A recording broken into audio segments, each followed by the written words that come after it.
Mevarechim. Ah, il n'a pas mis Mevarechim sur le truc. Ouais, c'est quand, je crois, c'était mercredi. Je sais. Jeudi, Bah, on est le 24. On est le 24. Ouais, c'est ça. Donc, je pense que je sais Ouais, rien. ah oui, c'est en phase, en fait, les calendriers, là. On est le 24 janvier et c'est le 24. Ouais, d'accord, ouais. Et alors, donc, plus précisément, je te dis Rosh Chodesh. Comme tu as regardé ton calendrier, c'est pour ça que je te demande. Je sais que c'est pas très grave. Non, c'est le 30, ouais, c'est jeudi. Vendredi, c'est mercredi soir. C'est 2 jours ou un jour? C'est un jour, un jour. Et ça sera jeudi, alors? Jeudi, c'est le Zrat Hashem, ouais. Okay. Jeudi, et ouais. Ça, on a fait Kiddush HaKodesh avant tout le monde. Voilà, attends 2 secondes. Ah, mais il n'a pas mis sur le truc de la synagogue, il est chiant. J'ai vu ça. Voilà, 2 secondes. Alors, attends 2 secondes. On est... Ok, et maintenant, où est-ce qu'on en est, nous, dans notre truc? On est bien Chichi, on est Perek, on est Yud, c'est ça, je pense. Je pense que c'est ça. Ouais, on était revenu sur un... Ouais. On est Yud Aleph, Ouais. Et en fait, c'est... On est page bête. Ok, donc j'y vais. Donc on y va. Et ben, Tachem, donc ça recommence sur les histoires d'astronomie, mais c'est sûr que c'est le truc le plus... Bon. Le plus obscur. Ouais, les plus obscurs, surtout les choses qui sont... Ouais, bon, on y va. Vévi, donc j'y vais. Donc Vévi Raya, donc il a apporté une Vévi ou Raya chez Razal. Donc on est Béagola. Je dis quand même une fois, Béagola, Béa Shishi, Perek Yudalef, Resh Pebet. Donc Vévi ou Raya chez Rabotenouzal, Datam, Sharet, Shtachit. Donc il a apporté une preuve. Donc c'est-à-dire le malade, comment ça s'appelait en fait ce livre, en fait, Meirat Enaim, je crois. Le livre s'appelait Meirat Enaim, un truc comme ça. Non, on est au tout début en fait du Yudalef. Ouais, c'est ça, c'est HPBet. Mais d'abord, je me rappelle plus du nom du livre qu'il est en train d'attaquer, là, puisqu'après avoir attaqué, avoir défendu sur les critiques des prêtres catholiques, donc maintenant, il répond à ces critiques de ce juif qui lui était religieux. C'est le meilleur Enaïm. Et le nom, c'est Azaria Minadoumim, Azaria de Rossi. Voilà, donc il dit Vévé ou Raya Zal, donc le Rav Azaria de Rossi, il avait apporté une preuve que les sages pensaient que la Terre était plate.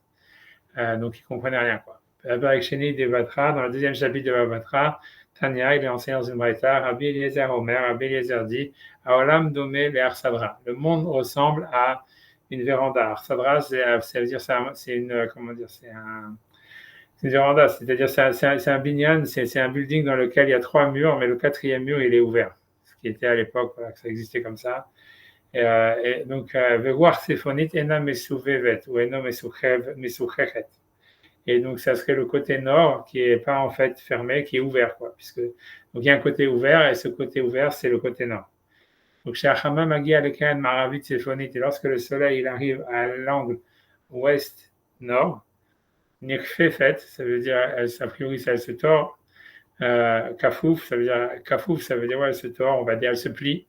Veola, les mal amina Rakia, et elle monte au-dessus du Rakia. Donc, ok, ça veut dire, ok, je ne sais pas exactement pourquoi est-ce que, ok, je traduis, quoi. Rabbi Yoshua Omer, Rabbi Yoshua dit, Olam Dome, le Kuba au Dome. Donc, Rabbi Yoshua lui pense que le monde, il est comme un cube, donc tous les 4 murs sont fermés.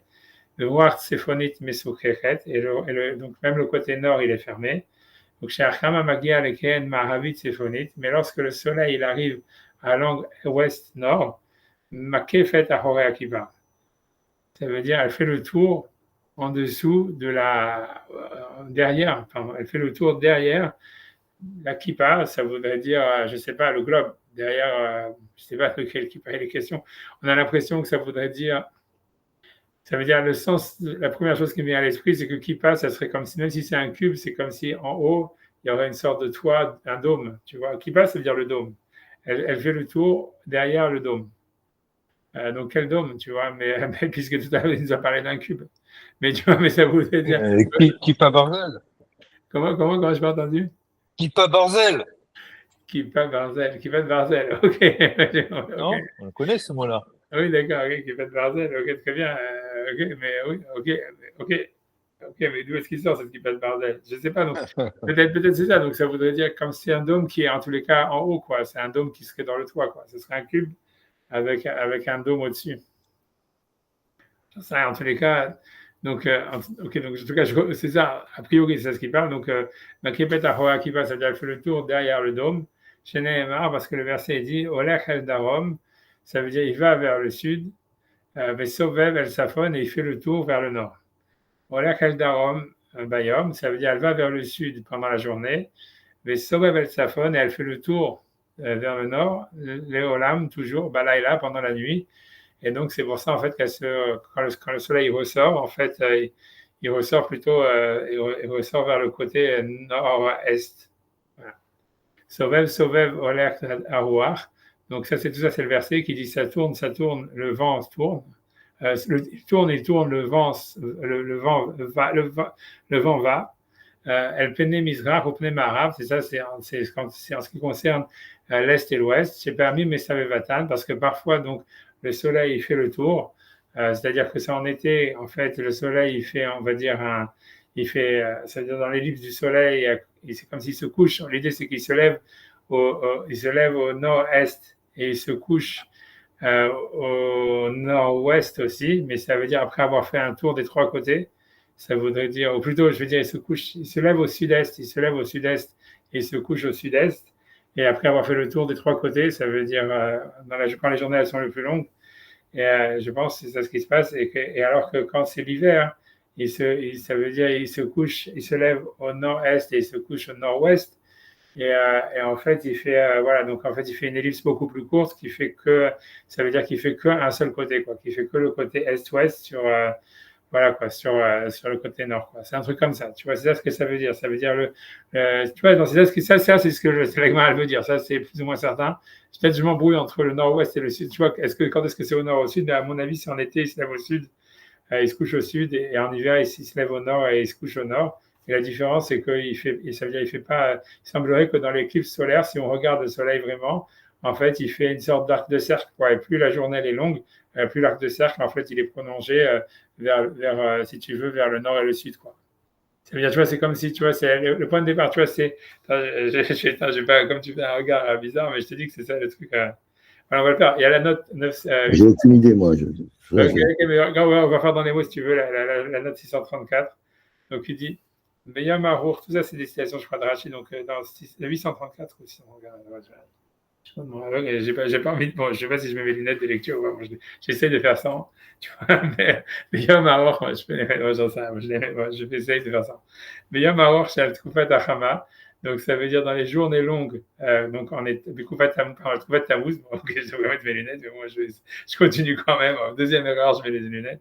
Mais Yom Arour, c'est Al-Tkoufat Tammuz. Ça veut dire dans les journées longues, donc de la période du mois de Tammuz, quoi que c'est l'été. Chez Yotzet Mikeren Sephonit Mizrachit, donc elle sort, donc c'est comme j'avais dit, c'est pas qu'elle sort, elle sort, le soleil en été il se lève au nord-est, voilà, c'est ça, au nord-est. Mais Shokaat Mikeren Mahavit Sephonit, et elle se couche, le soleil se couche au Mahavit Sephonit, ça veut dire au nord-ouest. Ok, ça c'est Rachid. Voilà, donc au Torah Tzmima Bekohelet Perek Babla Katav Biur Aïnyan, l'idée c'est Kiahama Olechet Leolam Beyom Mizrach Ledarom. Ça veut dire ça veut dire tout le temps, quoi qu'il arrive, le soleil va toujours de l'est vers le sud. C'est ça son chemin habituel. Moshe Katuv Olech al Darom. Il va vers le sud. Uvalaila Sovev Mitachat Laaretz. Et donc après, bon, la nuit, évidemment, comme il se réveille, il se relève toujours au même endroit. Donc ça veut dire qu'il a fait le tour de l'autre côté, quoi. Et donc ça veut dire, donc dans une journée longue, Omedet, donc ça veut dire le soleil il se lève, donc il est à l'angle est-nord-est, et donc le soleil en fait, il fait une sorte d'ellipse en été, ça veut dire donc il fait quoi, il se lève du nord-est, et donc il fait une sorte d'ellipse où il parcourt tout le côté est, le sud et l'ouest. Le Shokad Veken Sephonit Maravit, et il va se recoucher donc au nord aussi, mais à l'ouest. Okay, c'est normal. Uvala est là, et donc ça va être Penet Safon. Et donc il se trouve que la partie de la nuit, en fait, c'est que le nord qui, en fait, qui a été sauté, quoi. Le lendemain, donc le lendemain, la journée elle est un peu plus courte, on va dire en hiver. Et voilà, mais donc elle ne se redresse pas vraiment au même angle. Et là, donc elle va un peu plus vers l'est. Elle se lève, et donc et le soir, de toute façon, elle se couche à l'ouest. Encore aussi un petit peu plus loin de l'angle, etc. Ouais, Vouvalayla se met au Toméad, Vechol Atzafon, nous met Mizrach, voilà, donc plus que la nuit d'avant, donc je ne sais pas pourquoi ils prennent tellement de ça au Chen de Cholium, voilà, c'est ainsi tous les jours. Ad Shemitkoufat Tishri, donc il se trouve que dans les périodes où les jours et la nuit sont équivalents, comme en Tishri et en Nissan, Yotzet Bemsa Mizrach, donc elle se lève, le soleil se lève au milieu de l'est, et Shokat Bemsa Marav, il se couche au milieu de l'ouest, ou Fichach Azayom Valayla Shavin, c'est pour ça que le jour et la nuit sont équivalents. Mais évidemment, après ça, elle continue à aller vers le sud. Bref, tu vois, ça veut dire, ouais, il explique que les jours se raccourcissent, quoi, et que donc c'est comme si le soleil va de plus en plus en hiver vers le sud, vers le sud. Donc, s'il se trouve qu'en hiver, elle sort, donc le soleil se lève, Mizrachit Deromit, à l'est, à l'angle est-sud-est, d'Arom Levado, et donc tout ce qu'on la voit en visible en la journée, c'est que le côté sud, puisqu'il se couche après ensuite au nord, elle se couche pardon au sud-ouest. Levado, et Shokan, Beken, Maravit, Deromit, donc elle se couche au nord-ouest. Valpisé, Yovan, Machamou, Voler, Kaldarom, etc., etc. Donc voilà, tu vois, ça veut dire, grosso modo, il y a une ellipse, tu vois, jamais remonté, parce qu'on ne regarde pas tellement le soleil, nous, il nous paraît toujours d'être au-dessus de notre tête, donc quand il est midi, mais en fait, voilà, c'est-à-dire, il fait une sorte d'ellipse en été, en fait, il fait une ellipse, voilà, c'est comme un, voilà. Ouais, de toute façon, si les jours sont plus longs, c'est que les nuits sont plus courtes. Et donc, tu fais moins de chemin. Et si les jours sont plus courts, les nuits sont plus longues, donc tu fais plus de chemin. C'est ça que tu veux dire. Oui, c'est ce que je veux dire. Ouais, mais surtout, en plus, il tourne. C'est ça l'histoire. Ce qui n'est pas visible à l'œil nu, ça veut dire, mais qui semble être vrai, quoi. C'est qu'en fait, ça veut dire, c'est ce que nous, ça veut dire, quand on regarde, nous, on se dit, ouais, il se lève à l'est, il se couche à l'ouest. On a l'impression qu'il fait qu'un arc de cercle, et puis voilà, simplement, il fait plus ou moins vite, tu vois. Mais en fait, c'est pas ça. En fait, ça veut dire, c'est pas que le soleil, il se couche plus lentement ou moins lentement. En fait, il a toujours la même vitesse. Enfin, grosso modo, la Terre, elle tourne toujours à la même vitesse. En réalité, c'est simplement, en fait, que si les jours, ils sont plus longs, c'est parce qu'en fait, le soleil, en fait, ça veut dire, nous, ce qu'on voit, en fait, on voit un arc de cercle, en fait. Et l'arc de cercle, il est plus ou moins prononcé suivant l'été et l'hiver, quoi. C'est la distance, en fait. Ça veut dire, c'est ça l'histoire, c'est que ça veut dire entre l'été et l'hiver, ça veut dire, c'est qu'en fait, on s'éloigne a priori du soleil.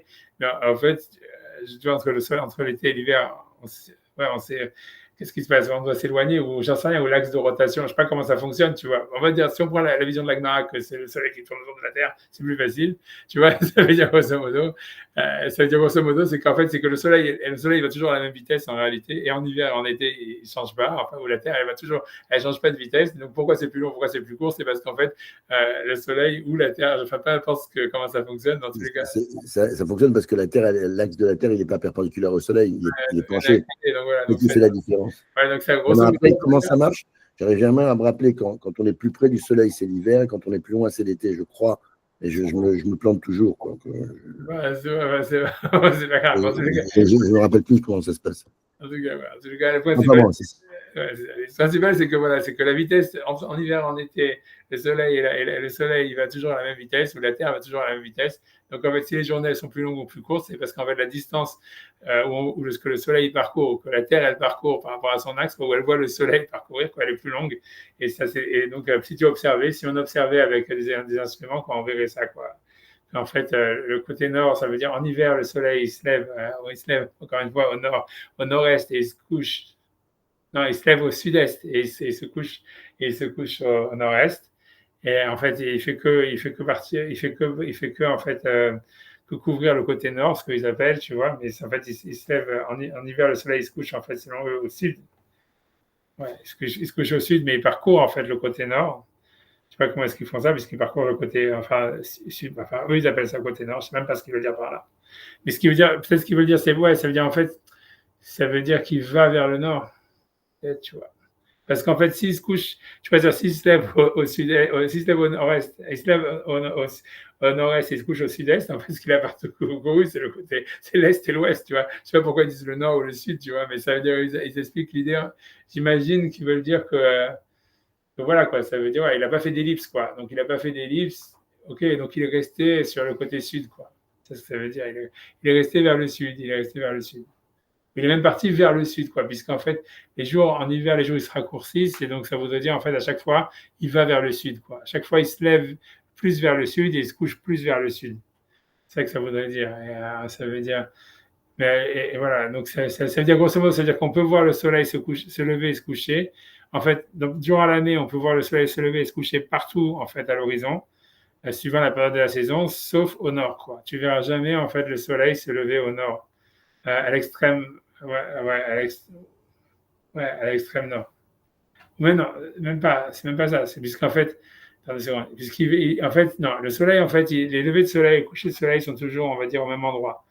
Et en fait, ils oscillent entre ils sont toujours, les levées sont toujours à l'est, les couchers toujours à l'ouest. Ils oscillent en hiver. Donc, lui, en hiver, le soleil se lève au sud, sud-est.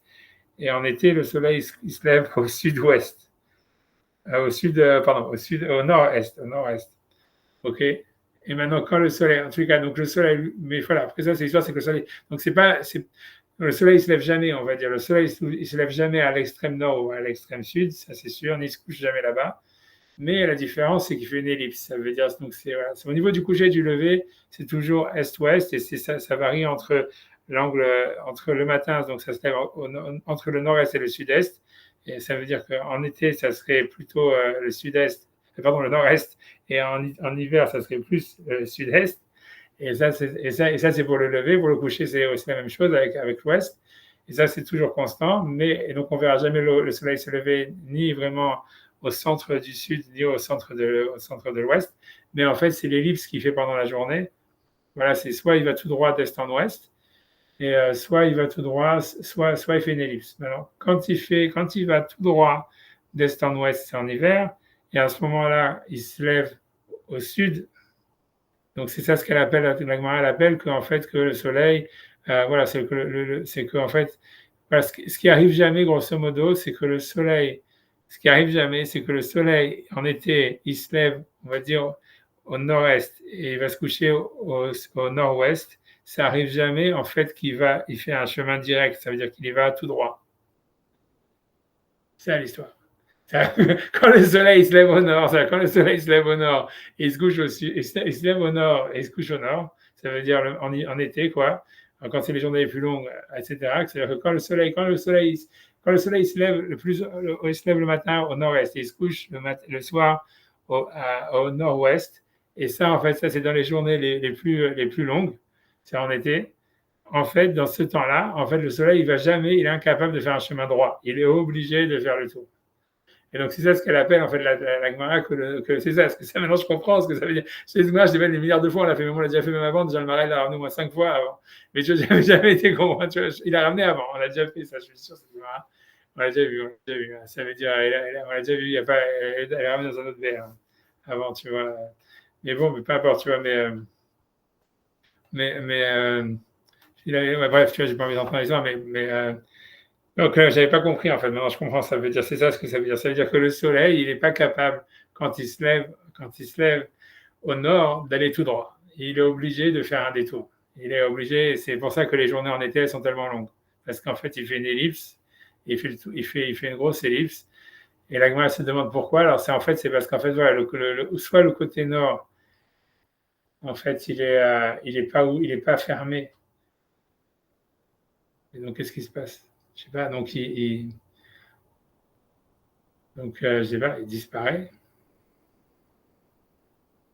Ça veut dire, je sais pas exactement, tu vois, ça veut dire, ouais, je sais pas exactement. Ça veut dire, ce qu'il dit, le deuxième avis qui dit qu'en fait, que le soleil, en fait, il fait le tour, non, je comprends, tu vois. Parce que ça veut dire, en fait, il est obligé de faire le tour en journée pour faire une ellipse. Mais si tu dis, en fait, que Stam, il disparaît, ça veut dire quoi? Ça veut dire, en fait, quand il est sur le côté nord,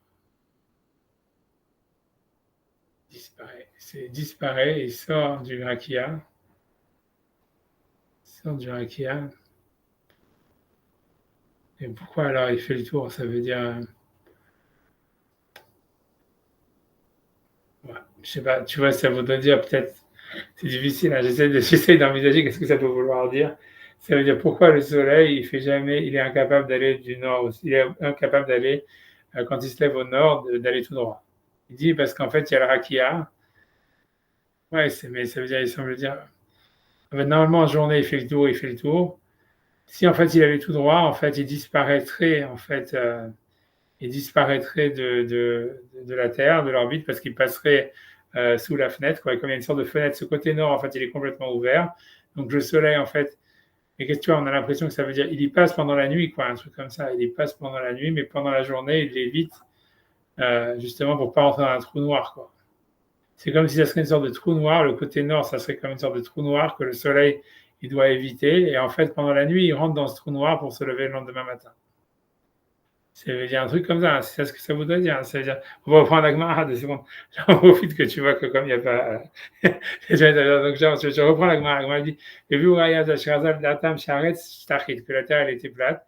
Dans le deuxième chapitre de la Batra, Tania, il est enseigné à Bézer Omer. Bézer dit Aolam Domé la Savra, le monde il ressemble à une véranda. Ça veut dire, donc, voilà. Donc, le voir séphonite, Ena Mesouvevet, ou Mesouchechet. Ça veut dire, et le côté nord, en réalité, c'est comme s'il n'a pas de toit. Donc, en fait, je sais pas, donc le soleil, si on va dire, s'il passait par là, il disparaîtrait ou un truc comme ça. Donc, chez Magia, le Keren Maravit Séphonite, ça veut dire que quand le soleil il arrive, en tous les cas, à l'angle ouest-nord, ça veut dire donc quand les journées sont les plus longues en été et qu'il se couche, tu vois, donc ça veut dire qu'il va se coucher. Nekfe fait veola les mal à Menarakia. Ouais, je comprends ce que c'est le seul problème. C'est parce que l'idée, c'est quand même, maintenant je comprends très bien, c'est qu'en fait l'histoire c'est comme ça, c'est qu'ils se demandent comment c'est possible, si le soleil en fait, il a une peur bleue, pour une raison ou pour une autre, de passer tout droit dans le nord, tu vois. Et donc c'est pour ça que plus il va vers le nord, plus il est obligé de faire un détour. Donc comment ça se fait que la nuit, il arrive à se lever, tu vois, au même endroit où il s'est couché, tu vois, ça veut dire, donc il a été tout droit puisque la nuit elle est courte. C'est ça la question. J'avais pas compris. C'est comment est-ce que le soleil la nuit, il est capable d'aller tout droit alors que pendant la journée, il est obligé de faire un détour. Et alors, tu vois, c'est ça. Et attends, une question avant même, parce qu'ils disent le Olam, Ouais. pour eux, le soleil, il n'est pas dans le Olam? Si, il est dans le là, mais ouais, peut-être pas, Ah, tu vois, a priori non, tu vois, mais c'est ça, en tous les cas, maintenant, je comprends la question, jusqu'à maintenant, j'ai fait des milliards de fois, j'avais jamais compris c'était quoi le problème, je dis, ok, tu sais, tu apprends, tu dis, ok, c'est ce qu'il dit Rachid, ce qu'il dit, maintenant, je comprends, en fait, la question, c'est comment ça se fait, ça veut dire, c'est comment ça se fait que pendant la journée, le soleil, comme ça, il a une peur bleue, en fait, d'aller vers le nord, donc, en fait, dès qu'il arrive au nord, il fait une super grosse ellipse comme ça, et que c'est pour ça que les journées en été, elles durent super longtemps. Et comment ça se fait que pendant la nuit, tu vois, ça ne lui pose pas de problème tu vois, ça veut dire comme les journées sont courtes, donc c'est sûr qu'il passe tout droit. Donc comment ça se fait que pendant la nuit, il est capable de faire ça, tu vois? Alors c'est pour ça que c'est ça la question de base, tu vois. Et donc maintenant, Rabbi Yoshua nous qui dit non, en fait, donc ça veut dire, en fait, ça veut dire, il a une exit, quoi, il y a comme une sorte de sortie de secours. Qui lui permet, en fait, tu vois, c'est ce qu'il dit, tu vois, de passer sous le. Ça veut dire, c'est sûr que le soleil ne peut pas passer dans le nord, etc. C'est une sorte de trou noir ou j'en sais rien. Mais en fait, la nuit, il peut le faire en été parce qu'en fait, il y a une sorte de. Et tu vois, ça veut dire, il va au-dessus du rakia, quoi. Il y a une sorte de. Il y a une capacité, il a une sortie de secours, quoi, grosso modo, qui lui permet de se relever, tu vois, pendant la nuit, voilà, au moment où est-ce qu'il était parti, quoi. C'est ça le truc, tu vois. Et ça, c'est le premier avis. Ça, c'est. Maintenant, j'ai compris. Je comprends maintenant c'est quoi l'histoire, tu vois. C'est ça l'histoire. Ok, donc ça veut dire c'est ça. Donc, ok, donc Rabbi Yoshua est dit, Omer, Olam le Kuba Odome. Donc ça veut dire que c'est vraiment c'est vraiment une cube. Mais il dit, il veut voir Séphonite Mesukrechet. Donc c'est ça ce que ça veut dire. Mesukrechet, ça voudrait dire peut-être, ou Mesouvevet. C'est pas comme moi j'avais compris. Comme lui il dit Mesukrechet, ça veut dire qu'elle est fermée. C'est un cube qui est fermé. Non, c'est le côté nord, il est curve. Tu comprends? C'est ça là qui parle. Ça veut dire, il a, tu vois, c'est pour ça que ça veut dire, le côté nord, tu vois, si tu veux, il est incurvé. Donc ça veut dire, en fait, pendant la journée, donc il est obligé de faire une ellipse, tu vois, ça veut dire qu'il fait, tu vois, les trois à côté. Mais alors qu'est-ce qui se passe la nuit, tu vois, qui part. Mais ça veut dire que le soleil, en fait, ça veut dire quand il arrive à l'ouest, ouais, c'est presque la même chose. C'est pas qu'il sort du monde, mais il passe sous l'incurvation, quoi. Donc il peut passer, tu vois, c'est comme s'il y a un mur qui est incurvé, mais c'est la même chose en réalité. C'est le mur, il est incurvé, et lui, donc il est obligé de suivre la courbe. Mais quand il arrive ici, il y a une sortie, Et donc la nuit, hop, tu vois, il passe Achoré Akipa, ça veut dire il peut éviter l'incurvation pour se relever le lendemain au même endroit où est-ce qu'il était parti, quoi. Tu vois, d'une manière droite, tu vois, c'est ce que ça veut dire. La différence, c'est est-ce que c'est ouvert ou est-ce que c'est incurvé? C'est ça la différence entre les deux avis. Il y a un avis qui dit en fait le côté nord il est complètement ouvert et donc en fait c'est comme si tu veux, donc ça veut dire voilà, donc le soleil en fait pourquoi il curve? A priori il veut pas sortir, il veut pas être aspiré à l'extérieur, quoi, c'est ça. Ça veut dire qu'il est obligé de, tu vois, ça veut dire, c'est simplement que tu vois, en fait, il a pas envie de se retrouver, tu vois, ça veut dire éjecter de l'avion, quoi, donc ça veut dire, c'est comme si dans les trucs là, dans les Boeing, avec la porte qui est partie, tu vois, ça veut dire, donc il est obligé, tu vois, de s'éloigner au maximum de la porte, tu vois, puisque le couloir symphonique, c'est un truc qui est complètement ouvert et a priori, donc c'est aspirant ça veut dire que tu sors complètement à l'extérieur, donc il résiste, il fait tout un détour pour éviter ce côté, mais quand il arrive, en fait, là-bas à l'angle, finalement, il est aspiré. Et donc, finalement, il sort et puis il peut revenir le lendemain, tu vois, ça serait ça l'idée. Ça veut dire la seule différence, c'est ça, c'est qu'un avis dit qu'en fait, que c'est une incurvation. Ça veut dire, le premier avis dit que c'est une sorte de trou aspirant, tu vois, des trucs comme ça. C'est comme une sorte de trou noir, tu vois, je ne sais pas si ça marche comme ça, les trous noirs dans l'espace, je ne sais pas, mais et l'autre, non, c'est une incurvation. Ça fait penser à des constats super modernes, hein, tout ça. Parce que tu vois, avec les trous noirs, etc., que c'est de l'antimatière qui aspire ou des machins comme ça, ou bien est-ce qu'en fait, c'est un espace courbe et des trucs comme ça avec des aspérités. En fait, tu vois, ça veut dire, mais c'est ça, en fait, c'est ça la discussion. C'est très intéressant qu'ils avaient pensé à ça déjà à cette époque-là. Tu vois, c'est comme s'il y avait soit il y a ça veut dire, c'est le truc, c'est soit le soleil, en fait, il peut être aspiré. Ok, c'est sûr que personne ne met ça dans le système solaire, mais dans les concepts, ils existent dans l'astronomie moderne. Hein. Ça veut dire, c'est sur la formation des trous noirs et la géométrie des trous noirs, etc., et de l'antimatière. C'est des trucs comme ça. Hein. Est-ce que c'est aspirant ou bien est-ce que c'est une incurvation, tu vois, dans l'espace-temps et des trucs comme ça. En tout cas, c'est ça, en fait, c'est ça ce qu'ils discutent, quoi. Est-ce que c'est une incurvation? Et donc, ça veut dire que donc, le soleil, simplement, il est obligé de, tu vois, il suit la courbe. Et puis, mais quand il arrive à la sortie, ok, il sort, donc il faut tu vois, si tu veux, le raccourci, et tu vois, hop, revenir en quelques heures là où est-ce qu'il était parti du côté nord, le lendemain. Ou bien, tu vois, ça veut dire, est-ce qu'en fait, c'est pas qu'il y a une incurvation, mais c'est simplement qu'il y a une sorte d'ouverture, c'est complètement ouvert. Et ce côté nord, en fait, il est aspirant. Donc, le soleil, il est obligé, en fait, d'essayer de l'éviter au maximum s'il veut pas sortir de la scène, quoi, s'il veut pas se retrouver, tu vois, sorti du monde. Mais quand il arrive à l'angle et que c'est la nuit, donc il a plus rien à faire, hop, tu vois, ça veut dire, donc là, il prend justement le couloir aspirant et il se retrouve le lendemain matin d'où il est parti, quoi. C'est ça la marloquette. C'est ça, en tout cas, c'est ça la marloquette. Je comprends. Non, il n'arrive pas à voir la différence entre qu'est-ce qui est fermé, qu'est-ce qui est ouvert. Non, c'est la différence. Est-ce que tu vois, c'est comme si ça veut dire est-ce que le monde en fait c'est fermé, ça veut dire ça fait pas une grosse différence. C'est simplement qu'est-ce que c'est que le nord, quoi. C'est simplement les Chachamim, ils ont vu que le soleil il avait une peur bleue d'aller au nord. Tu vois, c'est ce qu'ils ont remarqué parce qu'ils ont dit plus en fait il va vers le nord, plus il est obligé de s'incurver et à cause de ça plus les jours il se rallongent. Donc ils disent maintenant pourquoi est-ce que en fait le soleil il a peur d'aller vers le nord, tu vois. Alors moi je pense tu vois c'est ce que je comprends. Moi je pense que c'est ça le pshat. C'est le premier avis, j'ai oublié qui dit tu vois c'est Rabbi Yoshua, il dit que c'est celui qui dit que ça ressemble à une arsadra. C'est Rabbi Eliezer. Il pense que le soleil il a peur d'aller au nord parce qu'il a peur de se faire aspirer par une sorte d'ouverture, tu vois, qui est le côté nord et donc de se retrouver complètement, tu vois, hop, tu vois, ça veut dire happé dans un truc, ça veut dire il sort du monde, quoi, il sort du or il a besoin d'illuminer la Terre, donc il est obligé de rester en orbite, quoi. Donc, alors que tu vois, c'est comme si le côté nord, ça serait un truc aspirant qu'il sortirait de l'orbite. Et donc, tu vois, il est obligé de l'éviter. Mais l'idée, c'est que quand il arrive, tu vois, ça veut dire à l'angle, tu vois, quand il a fini toute son ellipse, il se retrouve au nord, malgré tout. Et là, en fait, il est aspiré. Et en quelques heures, tu vois, il arrive à se lever le lendemain matin, en été, alors que la nuit, elle fait que 4 heures ou 5 heures. Tu vois, à passer tout le côté nord, c'est rapide. Soit dans l'histoire où le cube est ouvert, il faut qu'il fasse marche arrière, quelque part marche arrière, enfin, il faut qu'il fasse un détour pour pas passer par le nord. Soit quand il est fermé, là, il peut se permettre de faire le tour parce qu'il n'a rien à craindre ou quelque chose comme ça. Non, c'est toujours la même chose. Ça veut dire les deux, tu vois, si tu veux, les deux choses, c'est comme ça. C'est la question, c'est comment ça se fait. Je te dis la question de base, tu vois, sur laquelle il se demande, c'est premièrement, je pense que c'est comment ça se fait que le soleil en hiver, ça veut dire en été, il fait une telle incurvation, une telle ellipse. Tu vois, sur le côté nord, puisque en fait, on voit bien que ça veut dire, si tu veux, les journées, elles se rallongent les journées, elles se rallongent en été. Et comme on a vu, ça, c'est clair, c'est déjà pas mal parce que nous, on n'a même pas été capable d'observer ça. Nous, dans notre tête, on se dit, ouais, le soleil va plus lentement, le soleil plus lentement, c'est complètement stupide. C'est vrai, en fait, tu vas penser ça, ça veut dire, t'as pas pensé ça. Moi, j'ai toujours dans ma tête, moi, je me dis, ouais, c'est parce que le soleil prend du temps à se coucher. Je sais pas. C'est dans la tête, tu vas jamais réfléchi qu'en fait, c'est vrai, il va toujours à la même vitesse. Donc, c'est impossible que tu vois que ça prenne tellement plus de temps entre l'été et l'hiver. Comment c'est possible? Je t'ai jamais posé la question que pour moi, c'était, je sais pas, il va plus lentement. Et alors, comme c'est vrai que la rotation, que ce soit de la Terre ou du Soleil, elle peut être constante, ça peut pas, c'est peu probable que tu vois que les changes, tu vois, c'est-à-dire que la vitesse, elle change, la vitesse, elle est constante. Donc, c'est la question de base, c'est que tu vois, c'est comment ça se fait que tu vois qu'en été, tu vois, ça veut dire, voilà, les journées, elles sont plus longues, elles sont plus courtes. Donc, en fait, déjà, les Chachamim, ils ont remarqué quelque chose que moi, j'avais jamais remarqué, c'est qu'en fait, tu vois, c'est pas la vitesse qui change, c'est la distance qui change. Ça veut dire, tu vois, non, quelle que soit la raison, en tout cas, ça part de cette première observation. Et quand ils ont fait cette observation de dire en fait que voilà que en fait entre l'été et l'hiver, ce qui change, tu vois, c'est la distance. C'est la distance parcourue par le soleil. En tous les cas, la distance observée parcourue par le soleil, on va dire comme ça pour pas rentrer dans les histoires. Et donc en fait, ils se sont dit en fait, mais c'est quoi en fait, ils ont vu qu'en fait, plus le soleil va vers le nord, c'est-à-dire plus on va vers l'été, quand il se lève vers le nord ou qu'il se couche vers le nord, plus en fait il fait une ellipse.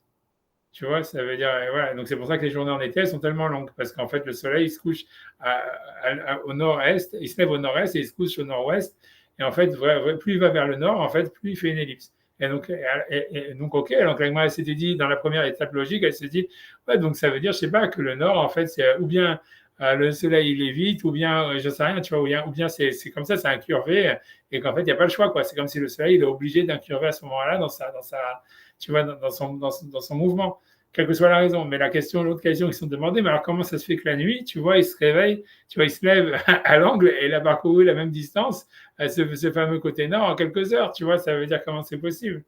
Alors, c'est pour ça qu'ils ont sorti deux théories, tu vois. C'est-à-dire, la première théorie, c'est la théorie de Rabbi Eliezer, qui veut dire, en fait, si tu veux, c'est que le nord, en fait, c'est complètement ouvert. Ça veut dire, ça serait un trou dans l'espace. C'est comme tu dis, comme dans un avion, Shalom, où il y a la porte qui saute et que tout le monde est aspiré par la porte, tu vois. Donc, tout le monde veut s'éloigner de la porte, sinon tu te fais complètement happer dans l'extérieur. Donc, ça veut dire que le soleil, il essaye à tout prix de ne pas se faire, si tu veux, de pas se faire happer par ce trou noir géant qui serait le côté nord. Et donc, il est obligé, en fait, si tu veux, donc, de faire une ellipse pour l'éviter au maximum. Et puis ensuite, quand il arrive en bas, en fait, il se laisse happer par ce courant. Et hop, il se réveille en quelques heures, tu vois, de l'autre côté, parce que c'est en fait ce courant en fait, qui est hyper rapide. C'est comme si tu prends un escalator, ou, je sais pas, tu sais, comme les tapis roulants ou un truc comme ça. Donc, ça veut dire hop, et donc ça fait que, hop, d'un coup, tu vois, tu te retrouves de l'autre côté en quelques heures, voilà, et le lendemain, il refait son chemin, tu vois, il refait ce truc-là, tu vois. Et ça c'est le premier avis. Et le deuxième avis diffère que pas grand-chose. Il dit simplement que c'est pas un trou noir aspirant, mais c'est en fait c'est une incurvation. Tu vois, en fait c'est comme si le côté, ça veut dire, c'est qu'il y a un mur courbe, un mur courbe incurvé vers l'intérieur. Et donc le soleil il est obligé de suivre le mur, de suivre le mur, de suivre le mur. Donc il incurve, il incurve, il incurve. Mais en fait, c'est après ça, quand il sort, il peut, tu vois, il peut prendre le raccourci. Il est plus dans le monde. Si tu veux, il est plus il a plus besoin d'être observé ou d'illuminer quoi que ce soit. Donc hop, tu vois, il passe par derrière le mur et il se retrouve le lendemain à l'entrée par laquelle il était parti la veille, quoi. C'est ça, tu vois, c'est ça le chat de la Gemara. C'est ça ce que la Gemara veut dire. Tu vois, ok, c'est sûr que c'est assez mentaliste, mais encore une fois, il y a des concepts que je dis qui sont quand même tout à fait actuels, quoi. Comme je te dis, avec l'histoire du trou noir et qui aspire, ça existe, tu vois, dans la théorie d'Einstein et les espaces courbes et tout ça, etc., qu'il y aurait des courbes dans l'espace-temps. Les concepts, ils existent, mais alors c'est clair que personne ne va dire que c'est pour ça que le soleil, il fait ces trucs-là, etc. Mais ça veut dire, ok, mais ça veut dire, ouais, ça veut dire c'était des intuitions, ça montre qu'il y avait de l'intuition quand même, tu vois. Bon, bref, tu vois. Okay, en minimum, ça veut dire, ok. Ça aurait pu dire quelque chose de plus débile, quoi. Je sais pas quoi, mais. Tout ça en pensant que la Terre était plate. Hein. Ah ouais, alors, c'est ce que lui veut dire. Ça veut dire, a priori, donc quand tu expliques ça comme ça, qu'a priori, ça veut dire que tout ça, ça fait en fait que. Ok, déjà, tu penses que c'est sûr que c'est le Soleil qui tourne autour de la Terre. Ça, n'en parlons pas. Mais est-ce que ça oblige de penser que la Terre, elle est plate? Ouais, parce que, ouais.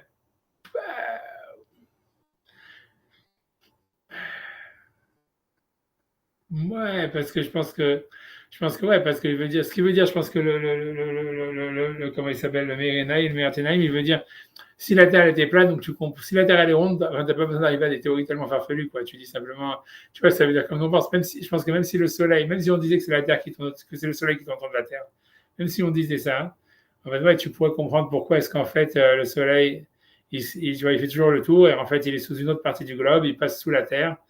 Et donc, en fait, voilà, ça expliquerait, tu vois, ça dépend pas où est, tu vois, en fait, c'est comme s'il faisait ça veut dire, en fait, il tourne autour de la Terre, mais en fait, pour des raisons qu'on ne connaît pas, d'une manière, ça veut dire des fois en partant du nord, des fois en partant du sud, toujours en se levant est-ouest, mais en se couchant est-ouest, mais des fois plus au nord, des fois plus au sud. Et comme c'est un globe, donc c'est un peu normal, en fait, que si tu veux que quand il est plus vers le sud, en fait, ouais, je sais pas comment.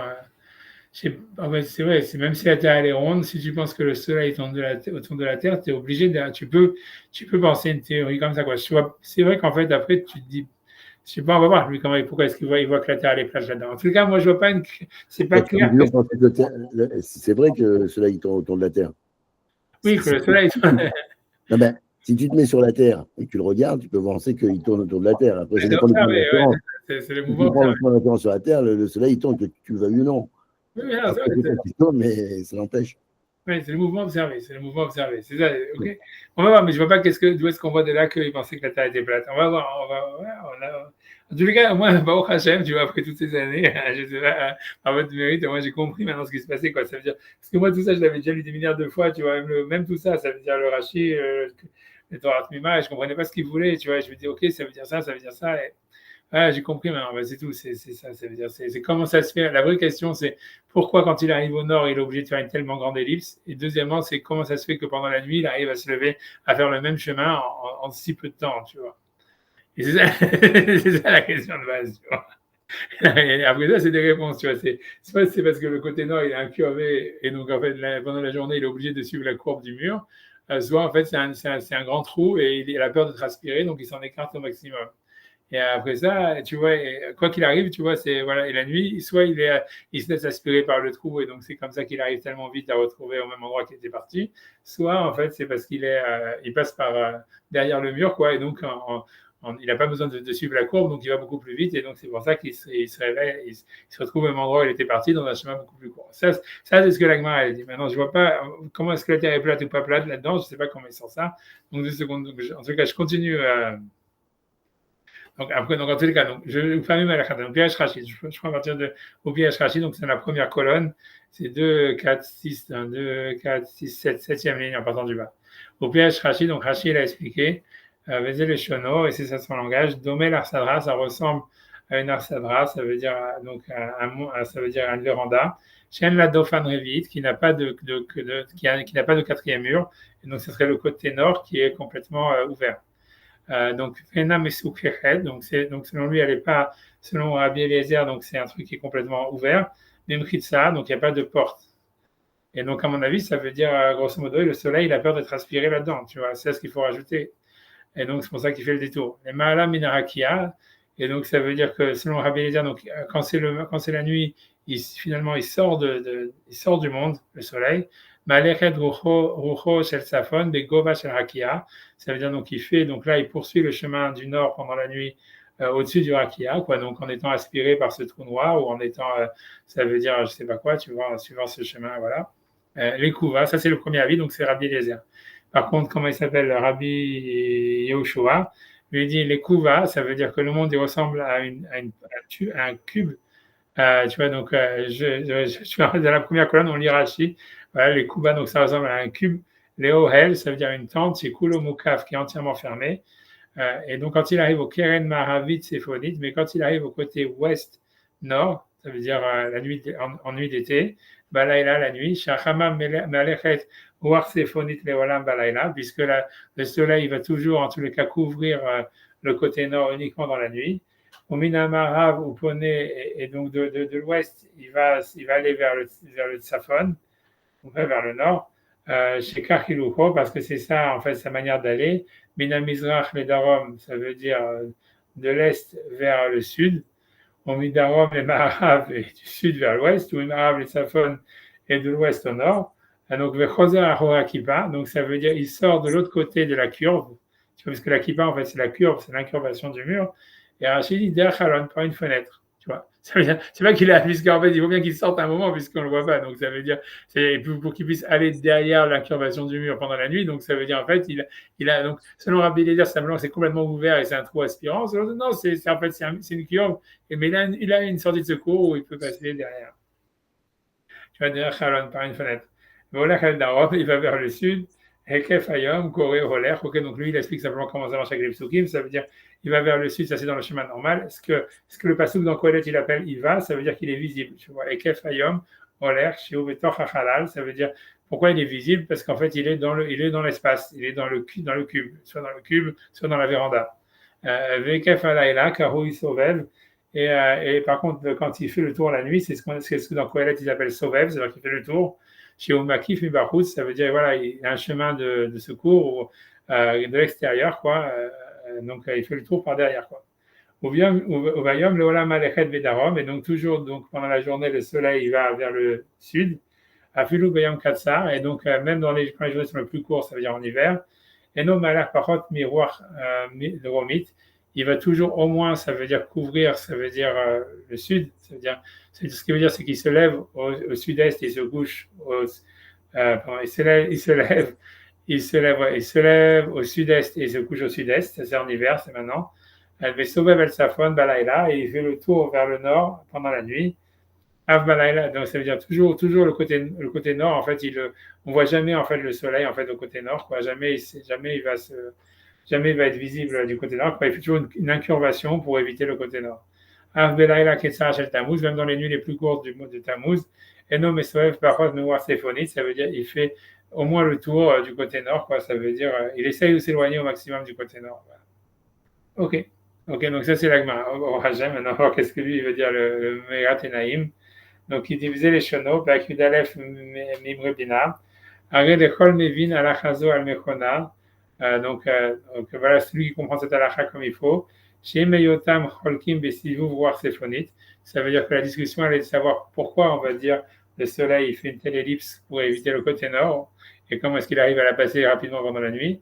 Shne Modim Erkekef Hashemesh et Nosovev Haaretz. Tous les deux ils sont d'accord comment le Ekef Hashemesh ça veut dire le tour, ça veut dire l'orbite, je ne sais pas comment on dit, j'ai oublié comment ça se dit, quand quelque chose il tourne autour de quelque chose d'autre. Je ne sais pas l'orbite, la trajectoire du soleil. Et nos Sovev Haaretz, il ne tourne pas autour de la Terre.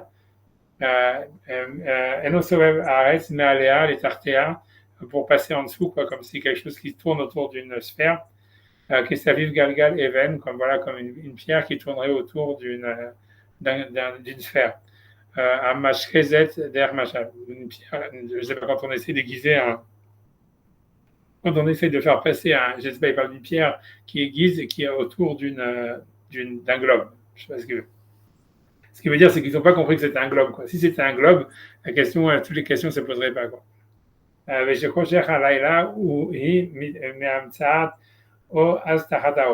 et que quand c'est l'obscurité de la nuit, c'est parce que le soleil est sous le globe, sous l'horizon. Avali le Mala Misheta Haaretz, mais reste toujours au-dessus de la terre, quoi. Simplement, il fait jour ailleurs, quoi. Makif Mitzad Letzad Keven Arechaim, puisqu'il fait le tour d'un côté à un autre, comme les pierres d'une meule. Choshech Halayla Umiyot Azachor Kibat Hashamaim, ça veut dire, et l'obscurité de la nuit, c'est parce qu'il est derrière, en fait, Kibat Hashamaim, j'imagine l'horizon, on va traduire comme ça, tu vois. Ajakol Ze Meyot Haaretz Shtachit. Donc, non, il veut dire, et eux, par contre, ils pensent que ça veut dire, eux, ils pensent, par contre, là, il a expliqué ce que lui pense. Si c'était un globe, la question, elle ne se poserait pas. Mais il dit, la question, elle se pose pour eux parce qu'ils pensent que c'est comme des meules. Ça veut dire, les meules, c'est deux grosses briques qui sont plates, qui tournent les unes sur les autres. Donc, c'est parce qu'ils pensent que c'est un truc plat. Makif Mitzad Letzad Keven Arechaim, c'est quelque chose qui tourne comme les plaques d'une meule. Le Choshech Halayla ou Meyota Azachor Kibat Hashamaim. Et donc, pour eux, comme il n'arrive pas à comprendre comment est-ce qu'il fait nuit, quoi, puisque la Terre, elle est plate et que le Soleil, en fait, il tourne au-dessus, donc, à un moment, il doit passer en dessous, quoi, c'est ce qu'il veut dire. Si tu penses que la nuit, si tu ne comprends pas que le fait de penser que tu te demandes par où le Soleil il passe la nuit, ça veut dire, en fait, que tu penses que la Terre, elle est plate, quoi. Donc, tu vois, ça veut dire, et donc, à ce moment-là, tu dis, voilà, il sort d'une certaine, il a comme une sorte de fenêtre où il peut sortir de l'espace, comme ça, on ne le voit pas, quoi. Mais comme tu vois, mais c'est ça l'idée, tu vois. Donc, mais tout, ça veut dire cette explication, elle vient du fait qu'il pensait que la Terre était plate.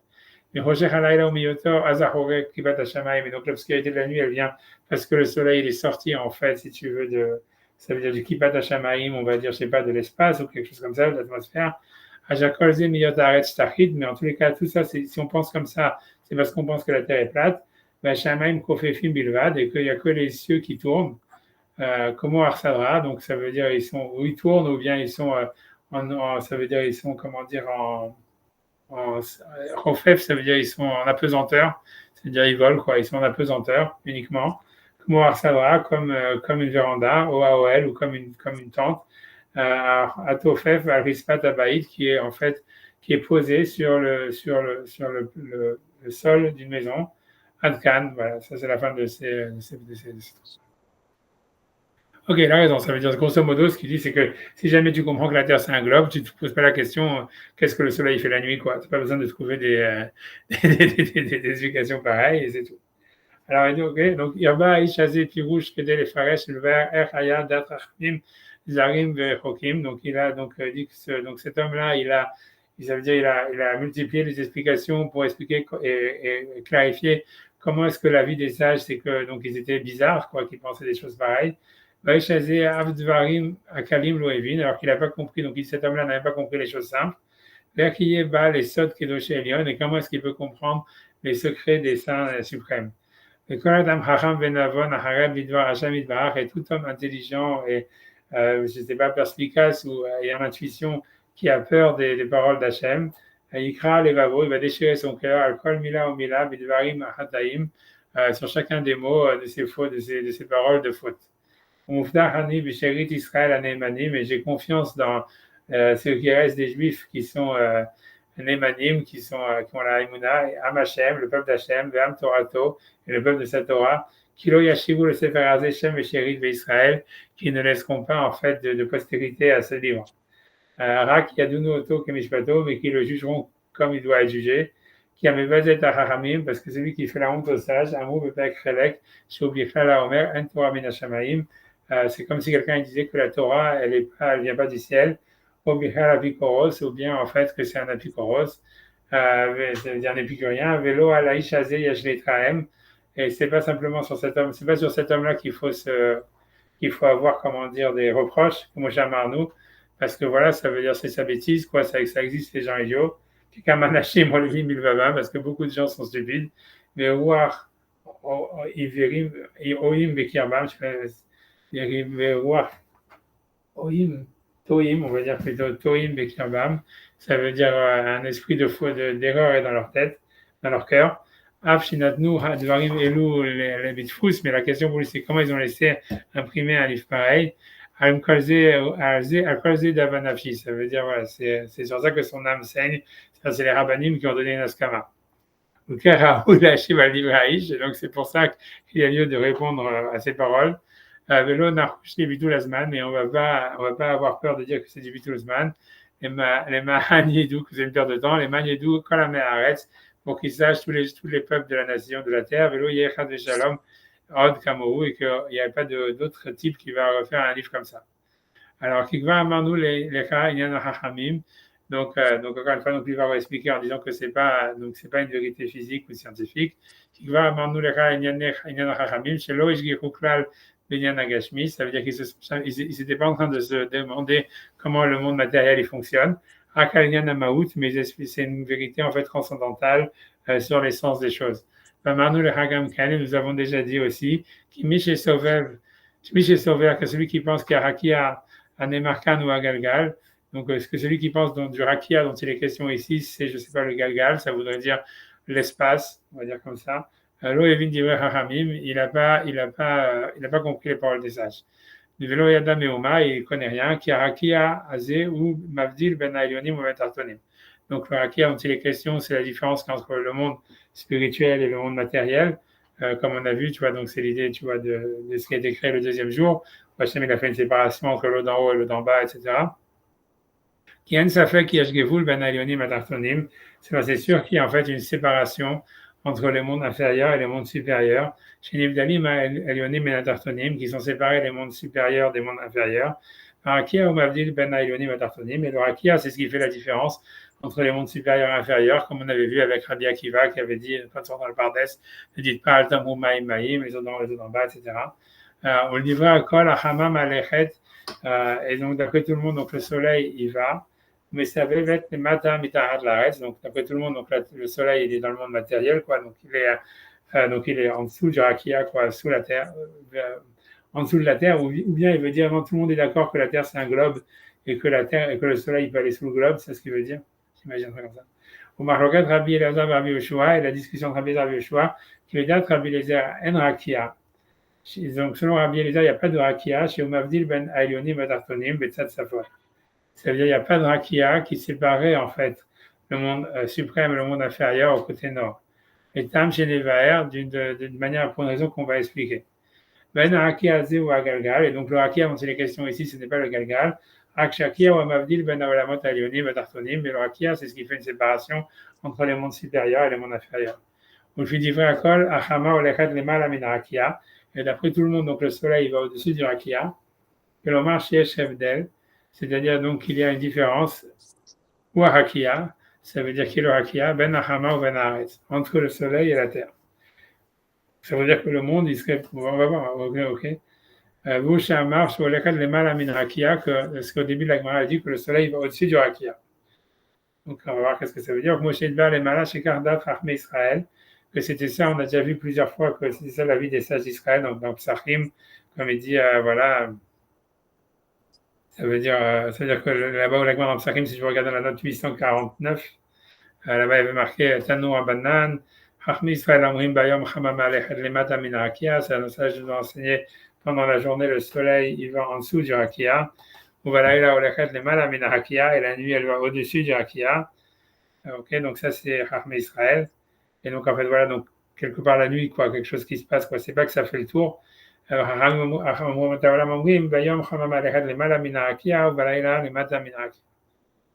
bon, j'ai pas envie d'entrer là-dessus, bref, ok, c'est même pas ça. Donc, ok, ça veut dire en fait que le soleil, donc encore une fois, je reprends là-bas.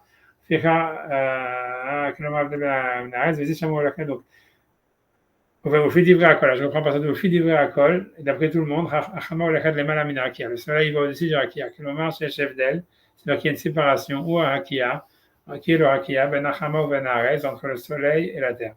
Le Shamar sur l'Echad Lemala Minarakia, et c'est ce qu'on a dit qu'elle va au-dessus du Rakia, Moshe Edber Lemala, comme on a expliqué plus haut, chez Kendat Rahme Israël, que c'est ça la vie des sages d'Israël.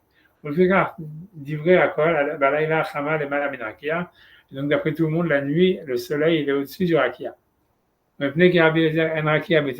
comme selon Rabbi Eliezer, il n'y a pas de Rakia au nord, et que le soleil, pendant la nuit, il passe le côté nord, donc on ne peut pas dire qu'il va derrière une incurvation, puisque le côté nord, il est complètement ouvert. C'est pour ça qu'il a dit que quand le soleil arrive à l'angle Maravit Séphonite, ça veut dire ouest-nord. Nirfefet, ça veut dire elle se penche.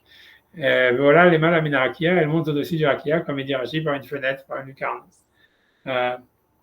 Non, même pas. Non, c'est pas par une lucarne. Selon lui, non, il n'y a pas. Donc, Sam, il tourne et puis il prend la sortie par le côté ouvert.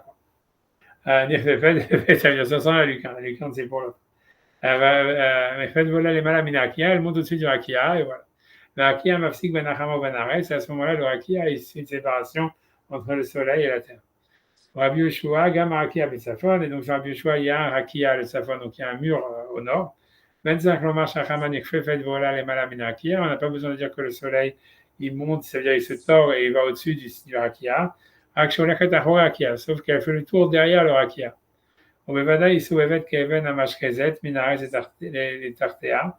Donc, Mehdi, c'est sûr en fait que la Terre, d'après tout le monde, en tous les cas, le Soleil, il fait le tour de la Terre comme, je sais pas c'est quoi cette histoire de la.